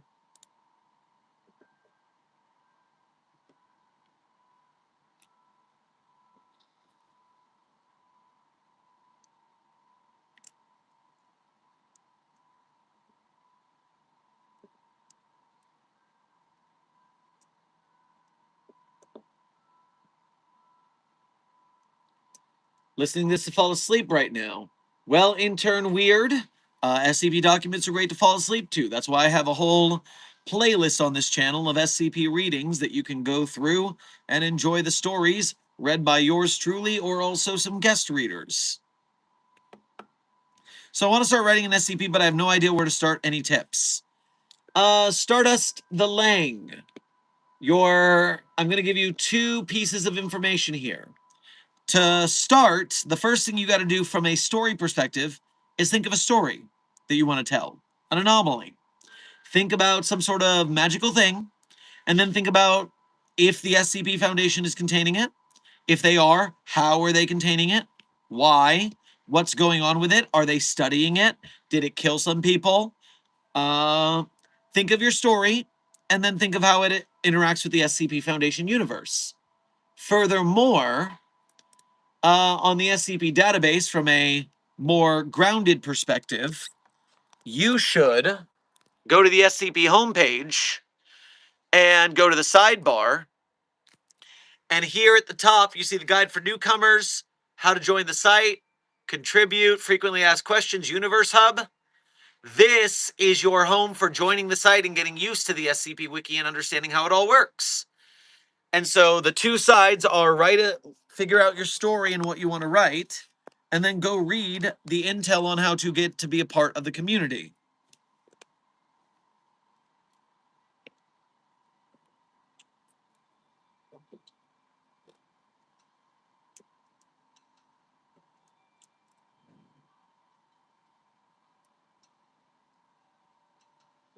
Mm-hmm. Mm-hmm. Mm-hmm.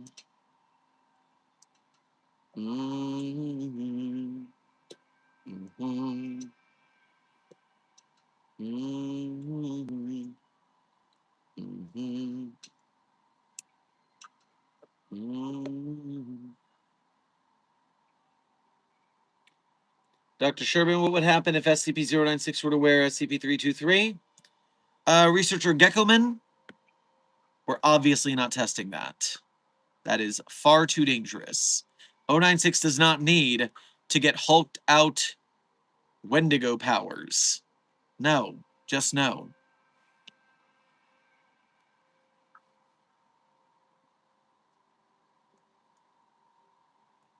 Have you seen SCP-9962 before? Intern Brando?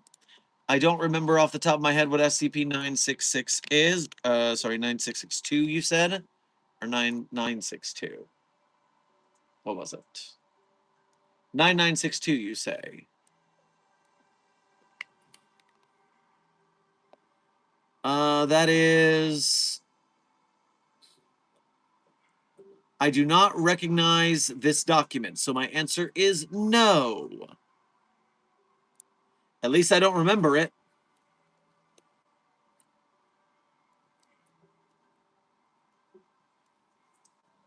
Doctor, have you read SCP-6000? It's funny, I remember SCP-5000, I remember SCP-6000, I remember SCP-7000, I remember SCP-8000, I remember SCP-9000. I remember SCP-1000, I remember SCP-2000, I remember SCP-3000.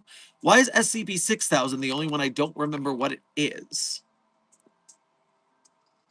Rounder House, the Serpent, the Moose, and the Wanderer's Library. So, that'll be why. It's Rounder, and it's a big, big, big, big boy. So while I appreciate Rounder's work, it is quite large, and I have not read it. In fact, I've read every other SCP 1000K article except for 6000, it turns out. I guess I better figure that out.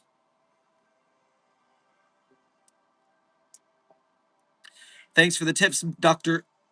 Sherman. Thank you, Intern Lang.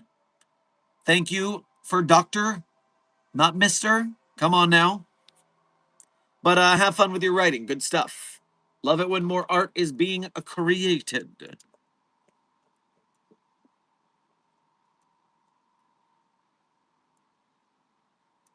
Dr. Sherman, I have informed my friends about this movie. Hopefully they will donate soon. Very good, Intern Hatter. Very good that you have invited more people to be a part of our SCP Containment Breach the Movie campaign, where we can have an SCP Foundation full-length feature film. Let's just talk about this lady right here. This lady right here. At least one commenter was like, "Oh man, that's so AI. That old woman's AI." And we just got to be like, "No, dog. That is a human woman. That is just her face. I promise. There's no AI in this movie. She is real, honest." Poor lady. It's the extreme close-up. It's the extreme close-up that makes it look funny. You're seeing a lot of her face there.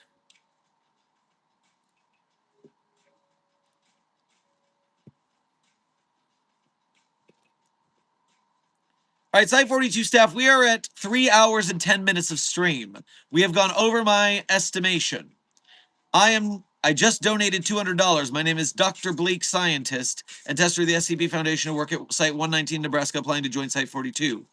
Well, Intern Bleak, thank you for your generosity to the Kickstarter. Do remember, everybody with a white name in the chat is an intern. It is the green names, the members, who are researchers, mobile task force captains, and overseers. So please do not take it as an insult that I call you an intern. All of the white names are interns. I will keep an update about donation for the movie since I'm going to have summer break soon. Intern Hatter, good luck with that. I can't wait to hear more, and I can't wait to see more people donating to Containment Breach the movie so we can all watch it. I don't use the SCP Wiki, and what I use won't let me read SCP-6000. Why don't you use the SCP Wiki? It's a website. It's free for everyone. You can go to the website and read the article.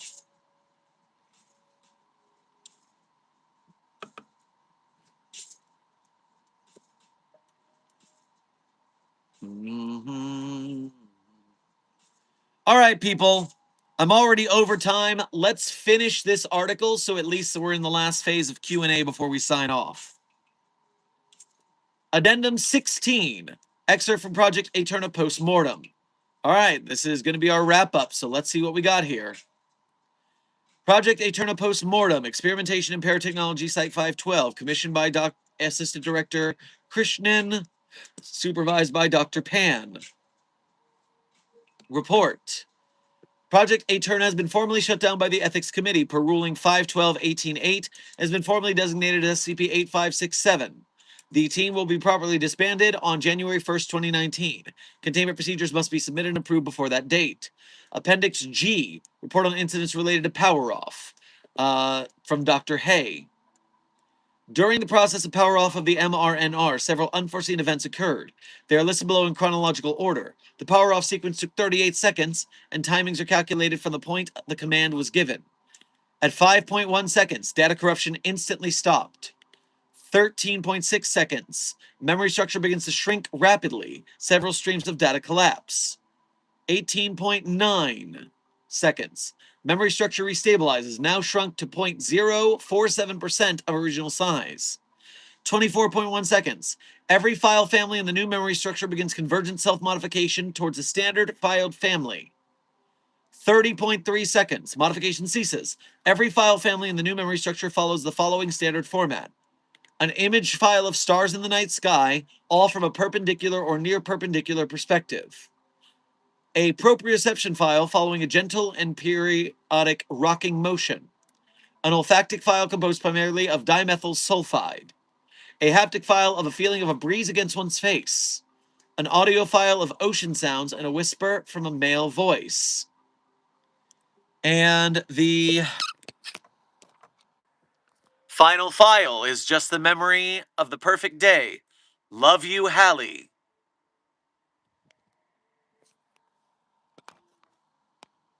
Oh, that was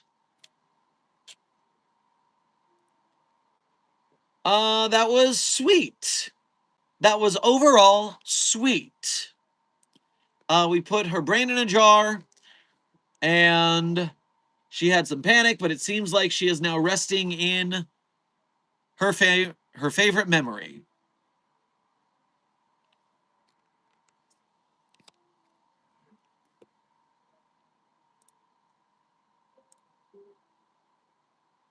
Stream still going? Yes, intern scribe, we just finished SCP-8567. This is how it's going to be for JamCon as long as these SCP authors keep writing long-ass articles.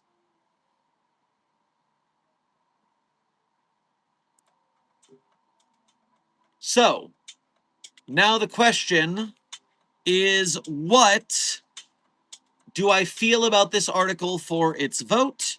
And what do I feel about this article for its song choice, so I can guess the song? I do believe my answer for vote is I think it's an upvote. I think author did a very good job of characterizing the characters and the way the Foundation operates. I will say the anomaly in and of itself wasn't super interesting overall, but, I mean, it's brain in a jar. But we characterized very well, and so overall, I think they did a good work. Now, the second question after I give my upvote is, what is the song this is based on? So the names Krishnan, Pan, Sim, Hay, and Halia, and Clive don't mean anything to me. So they're not going to give me a hint, unfortunately. Come sail away. Obviously, we're on a boat. I'm sailing away. Chart an open course to the open sea. 'Cause I've got to be free. Anyways, that's the only boat song I can think of right now. Songs about memories would also be pertinent. But unless it's something like Maroon 5's Memories, which is not a great song that I think a lot of SCP authors would be into.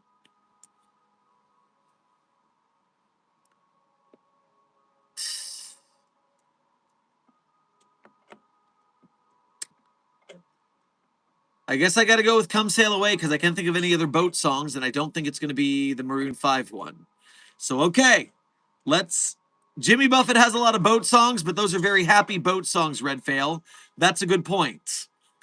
Jimmy Buffett has a lot of very fun boat songs. This does not seem like a fun boat song. All right, here we go. My third article, my entry to T, this is by JamCon. Prompt was Tower of Memories by Ivry. Oh, so Tower of Memories was just the name of the song. And again, a song that I don't know. Damn you, JamCon! Damn you, I say. Once again, I had no shot. No shot. Frickin' A.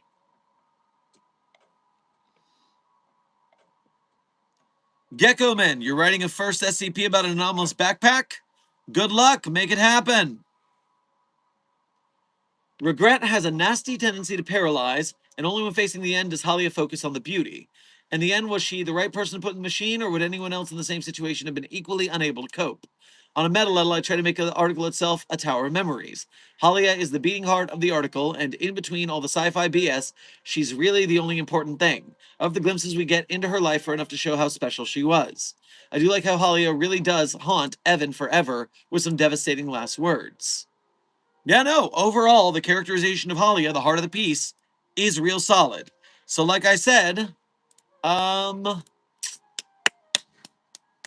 excellent.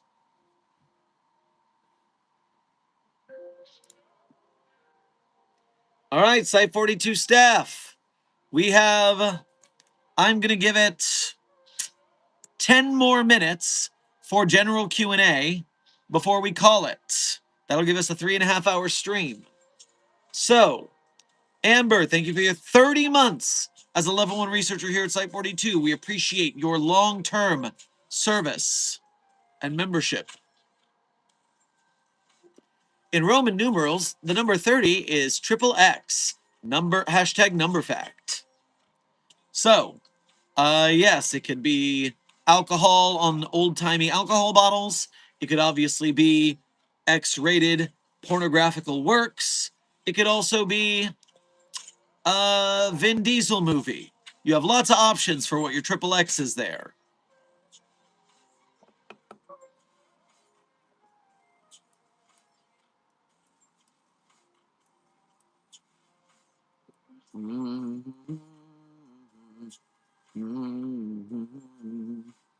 Have some instances of SCP-049-2 evolved or stayed the same? Intern Lenny, they are zombies. Those zombies do be zombieing.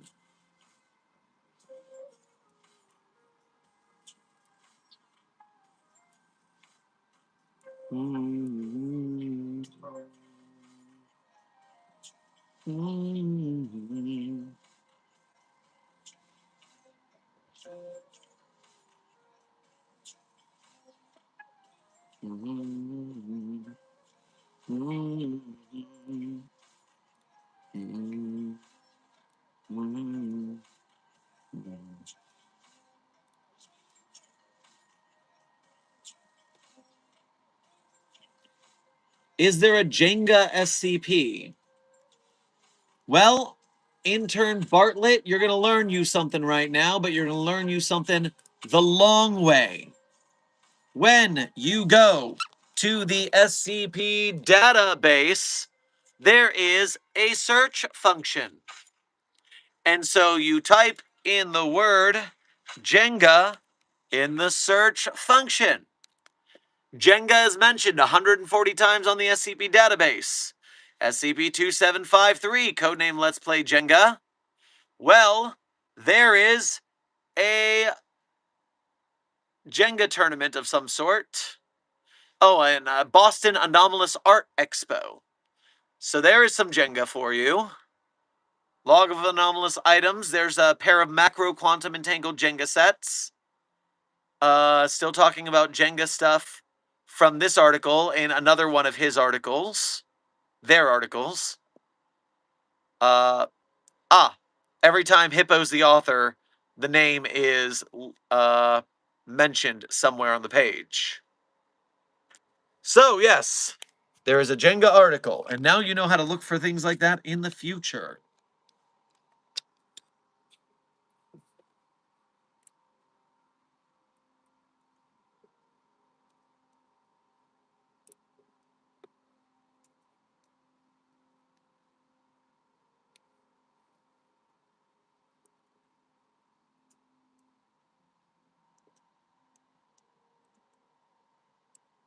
What is your page? I'd love to see your articles. Intern Brando, my author page is the Sherm's author page in Site 42 Hub on the SCP database. That is my author page where you can see the SCPs I've personally written. It is linked in the beacons.ai support link, beacons.ai/site42. And there, besides seeing my author page, I remind you, we are also in the middle of a funding push for SCP Containment Breach the movie. And the link to the Kickstarter is in there. So if you want an SCP Containment Breach the game, the movie, then you gotta go to the Kickstarter and donate $1 or more, but at least $1.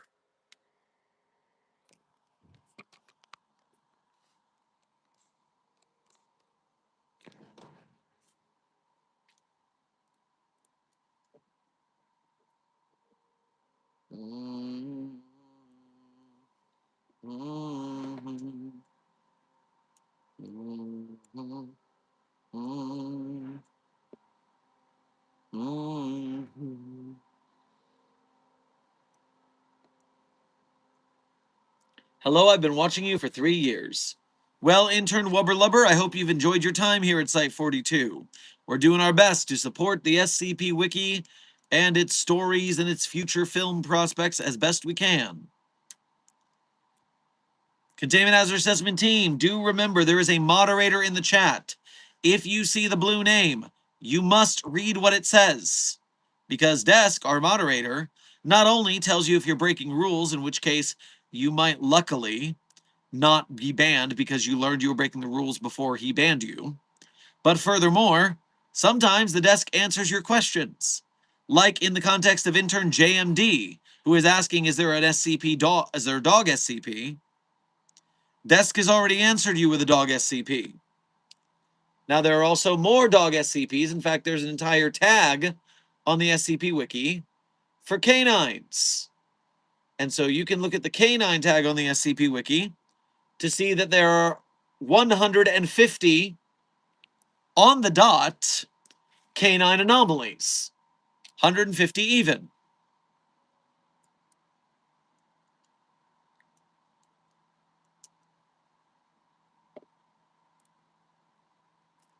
Intern Shaum, thank you for sending ice cream sundae to the Containment Hazard Assessment Team. I am sure they will enjoy the tasty treat.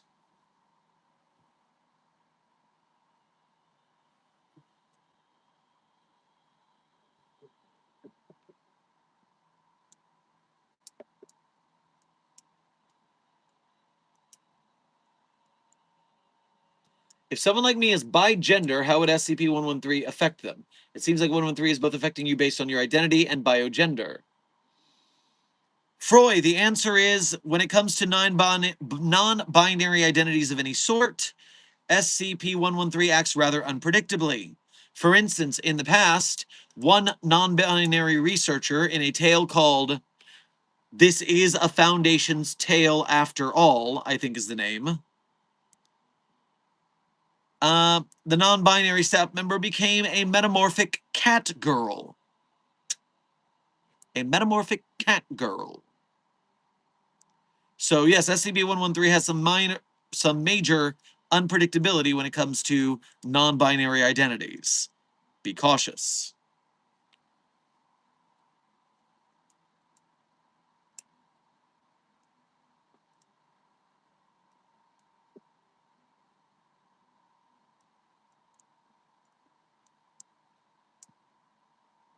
How many cat anomalies are there? Well, if we check the feline tag, which you could do if you went to the SCP database, I might add, then the feline tag happens to have 112 SCP articles, meaning that felines are less represented than canines on the SCP database.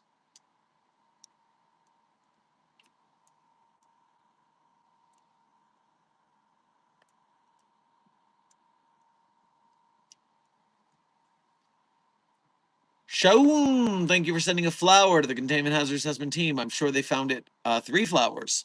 I'm sure they found them very pretty. What's your favorite SCP? Intern JMD, I always answer that at the end of stream like a tradition around these parts.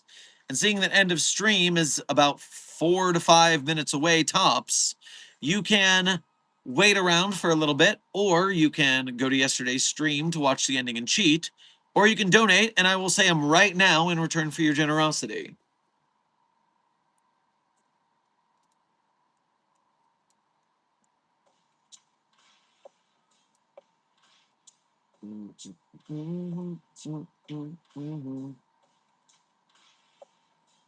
I don't have any money. Well, then I do hope you have patience, because we are now 3 minutes from the end of stream. And as I said, remember, even if you are part of the broke gang, you can still help out Site 42, other SCP content creators, SCP Containment Breach the movie, by donating your time and effort.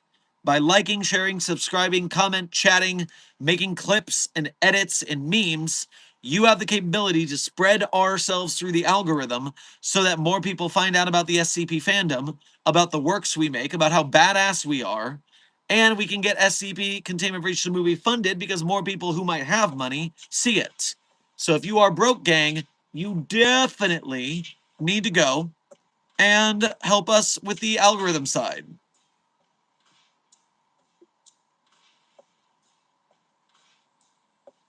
Are there other SCP channels you recommend? The Volgan is great for SCP readings. He's currently on hiatus, but he has so many videos that you will not run out. Radiger is your favorite SCP YouTuber's favorite SCP YouTuber. Makes great breakdowns of SCP articles about the content farms who don't put much effort into their videos and why that annoys the SCP community. Radiger is the bomb diggity. Mr. Illustrated does a lot of good SCP work. Dr. Sumerian hasn't made a video in a while, but Dr. Sumerian is both an SCP author and an SCP YouTuber. Dr. Mann, the master administrator of the SCP Wiki, just started a YouTube channel, Dr. Mann SCP. And Dr. Mann is answering questions about the SCP community. And so there's a lot of great SCP channels out there. Java Name, thank you for your 8 months as an overseer here at Site 42. We appreciate your leadership in helping us to cure the white name plague. A dad joke here. Why is the ocean blue? Because the fish go blub, blub, blub, blub, blub, blub, blub. Very good. Very good joke of daddening.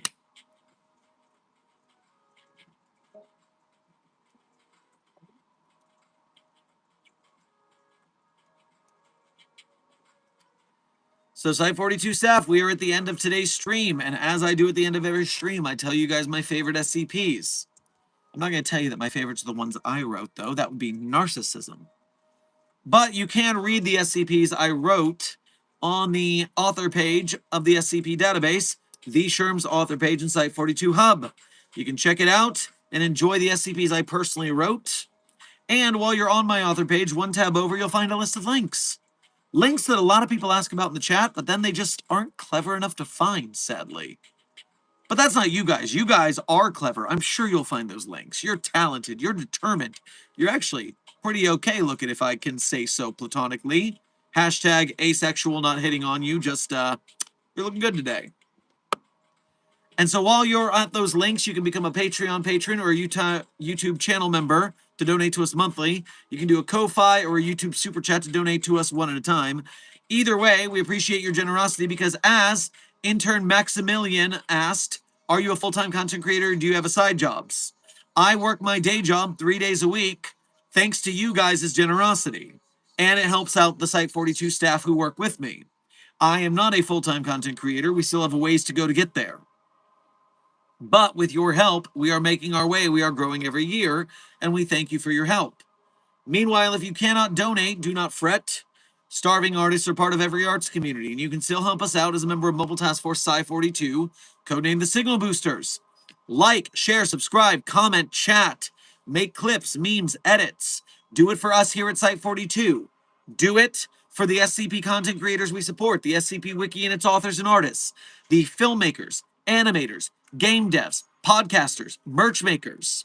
You signal boost us, and more people who do have money will see us, enjoy us because we're just so cute, and then they will make us able to make what we want to make in the future.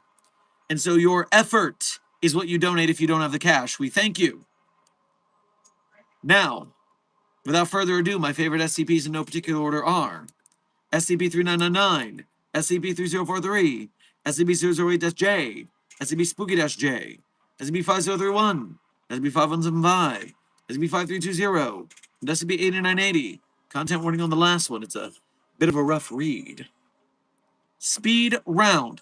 3999-3043-008-J, Spooky-J, 5031, 5175, 5320, content warning on the last one. It's a rough read. Site 42 staff, before we finish, one last time, remember, there is currently a Kickstarter for SCP Containment Breach, the movie. We could have an SCP feature film in theaters based on SCP Containment Breach. This is the moment we have been waiting for, but it will only work if we band together. Money team, donate. Do it. Even $1. If 1 million people donate $1, then we get all of the stretch goals. A single dollar from 1 million people, that's all. If you absolutely can't donate, which I'm skeptical of, you can still like, share, subscribe, comment, chat, meme, clip, and edit. Spread the word. Get it so that the algorithms pick us up as trending. We can do this, people, but it's gonna take a team effort. We have 36 days to go.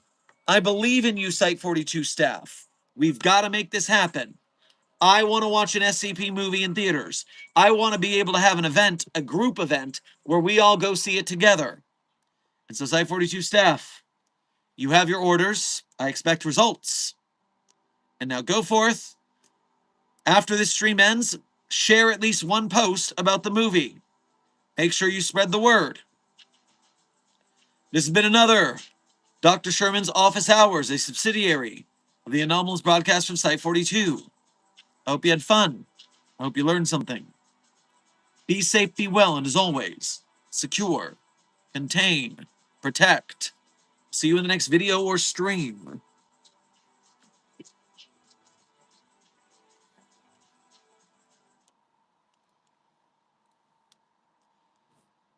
Mama said, it's uphill for oddities and stranger crusaders. Ain't ever wannabes, weird in the novelties. They don't ever change, we wanted everything, wanted everything. Stay up on that rise, stay up on that rise and never come down. Oh, stay up on that rise, stay up on that rise and never come down. Mama said, don't give up. It's a little complicated. All tied up, no more love. And I'd hate to see you waiting. They say it's all been done, but they haven't seen the best of me. So I got one more run, and it's gonna be a sight to see. Hey. Had to have high hopes for a living. Shooting for the stars when I couldn't make a killing. Didn't have a dime, but I always had a vision. I always had high hopes. Had to have high hopes for a living. Didn't know how, but I always had a feeling I was gonna be that one in a million. I always had high hopes. The credit song is High Hopes by Panic at the Disco. Be safe, be well, Site 42 staff, and as always, secure, contain, protect. We'll see you in the next video or stream.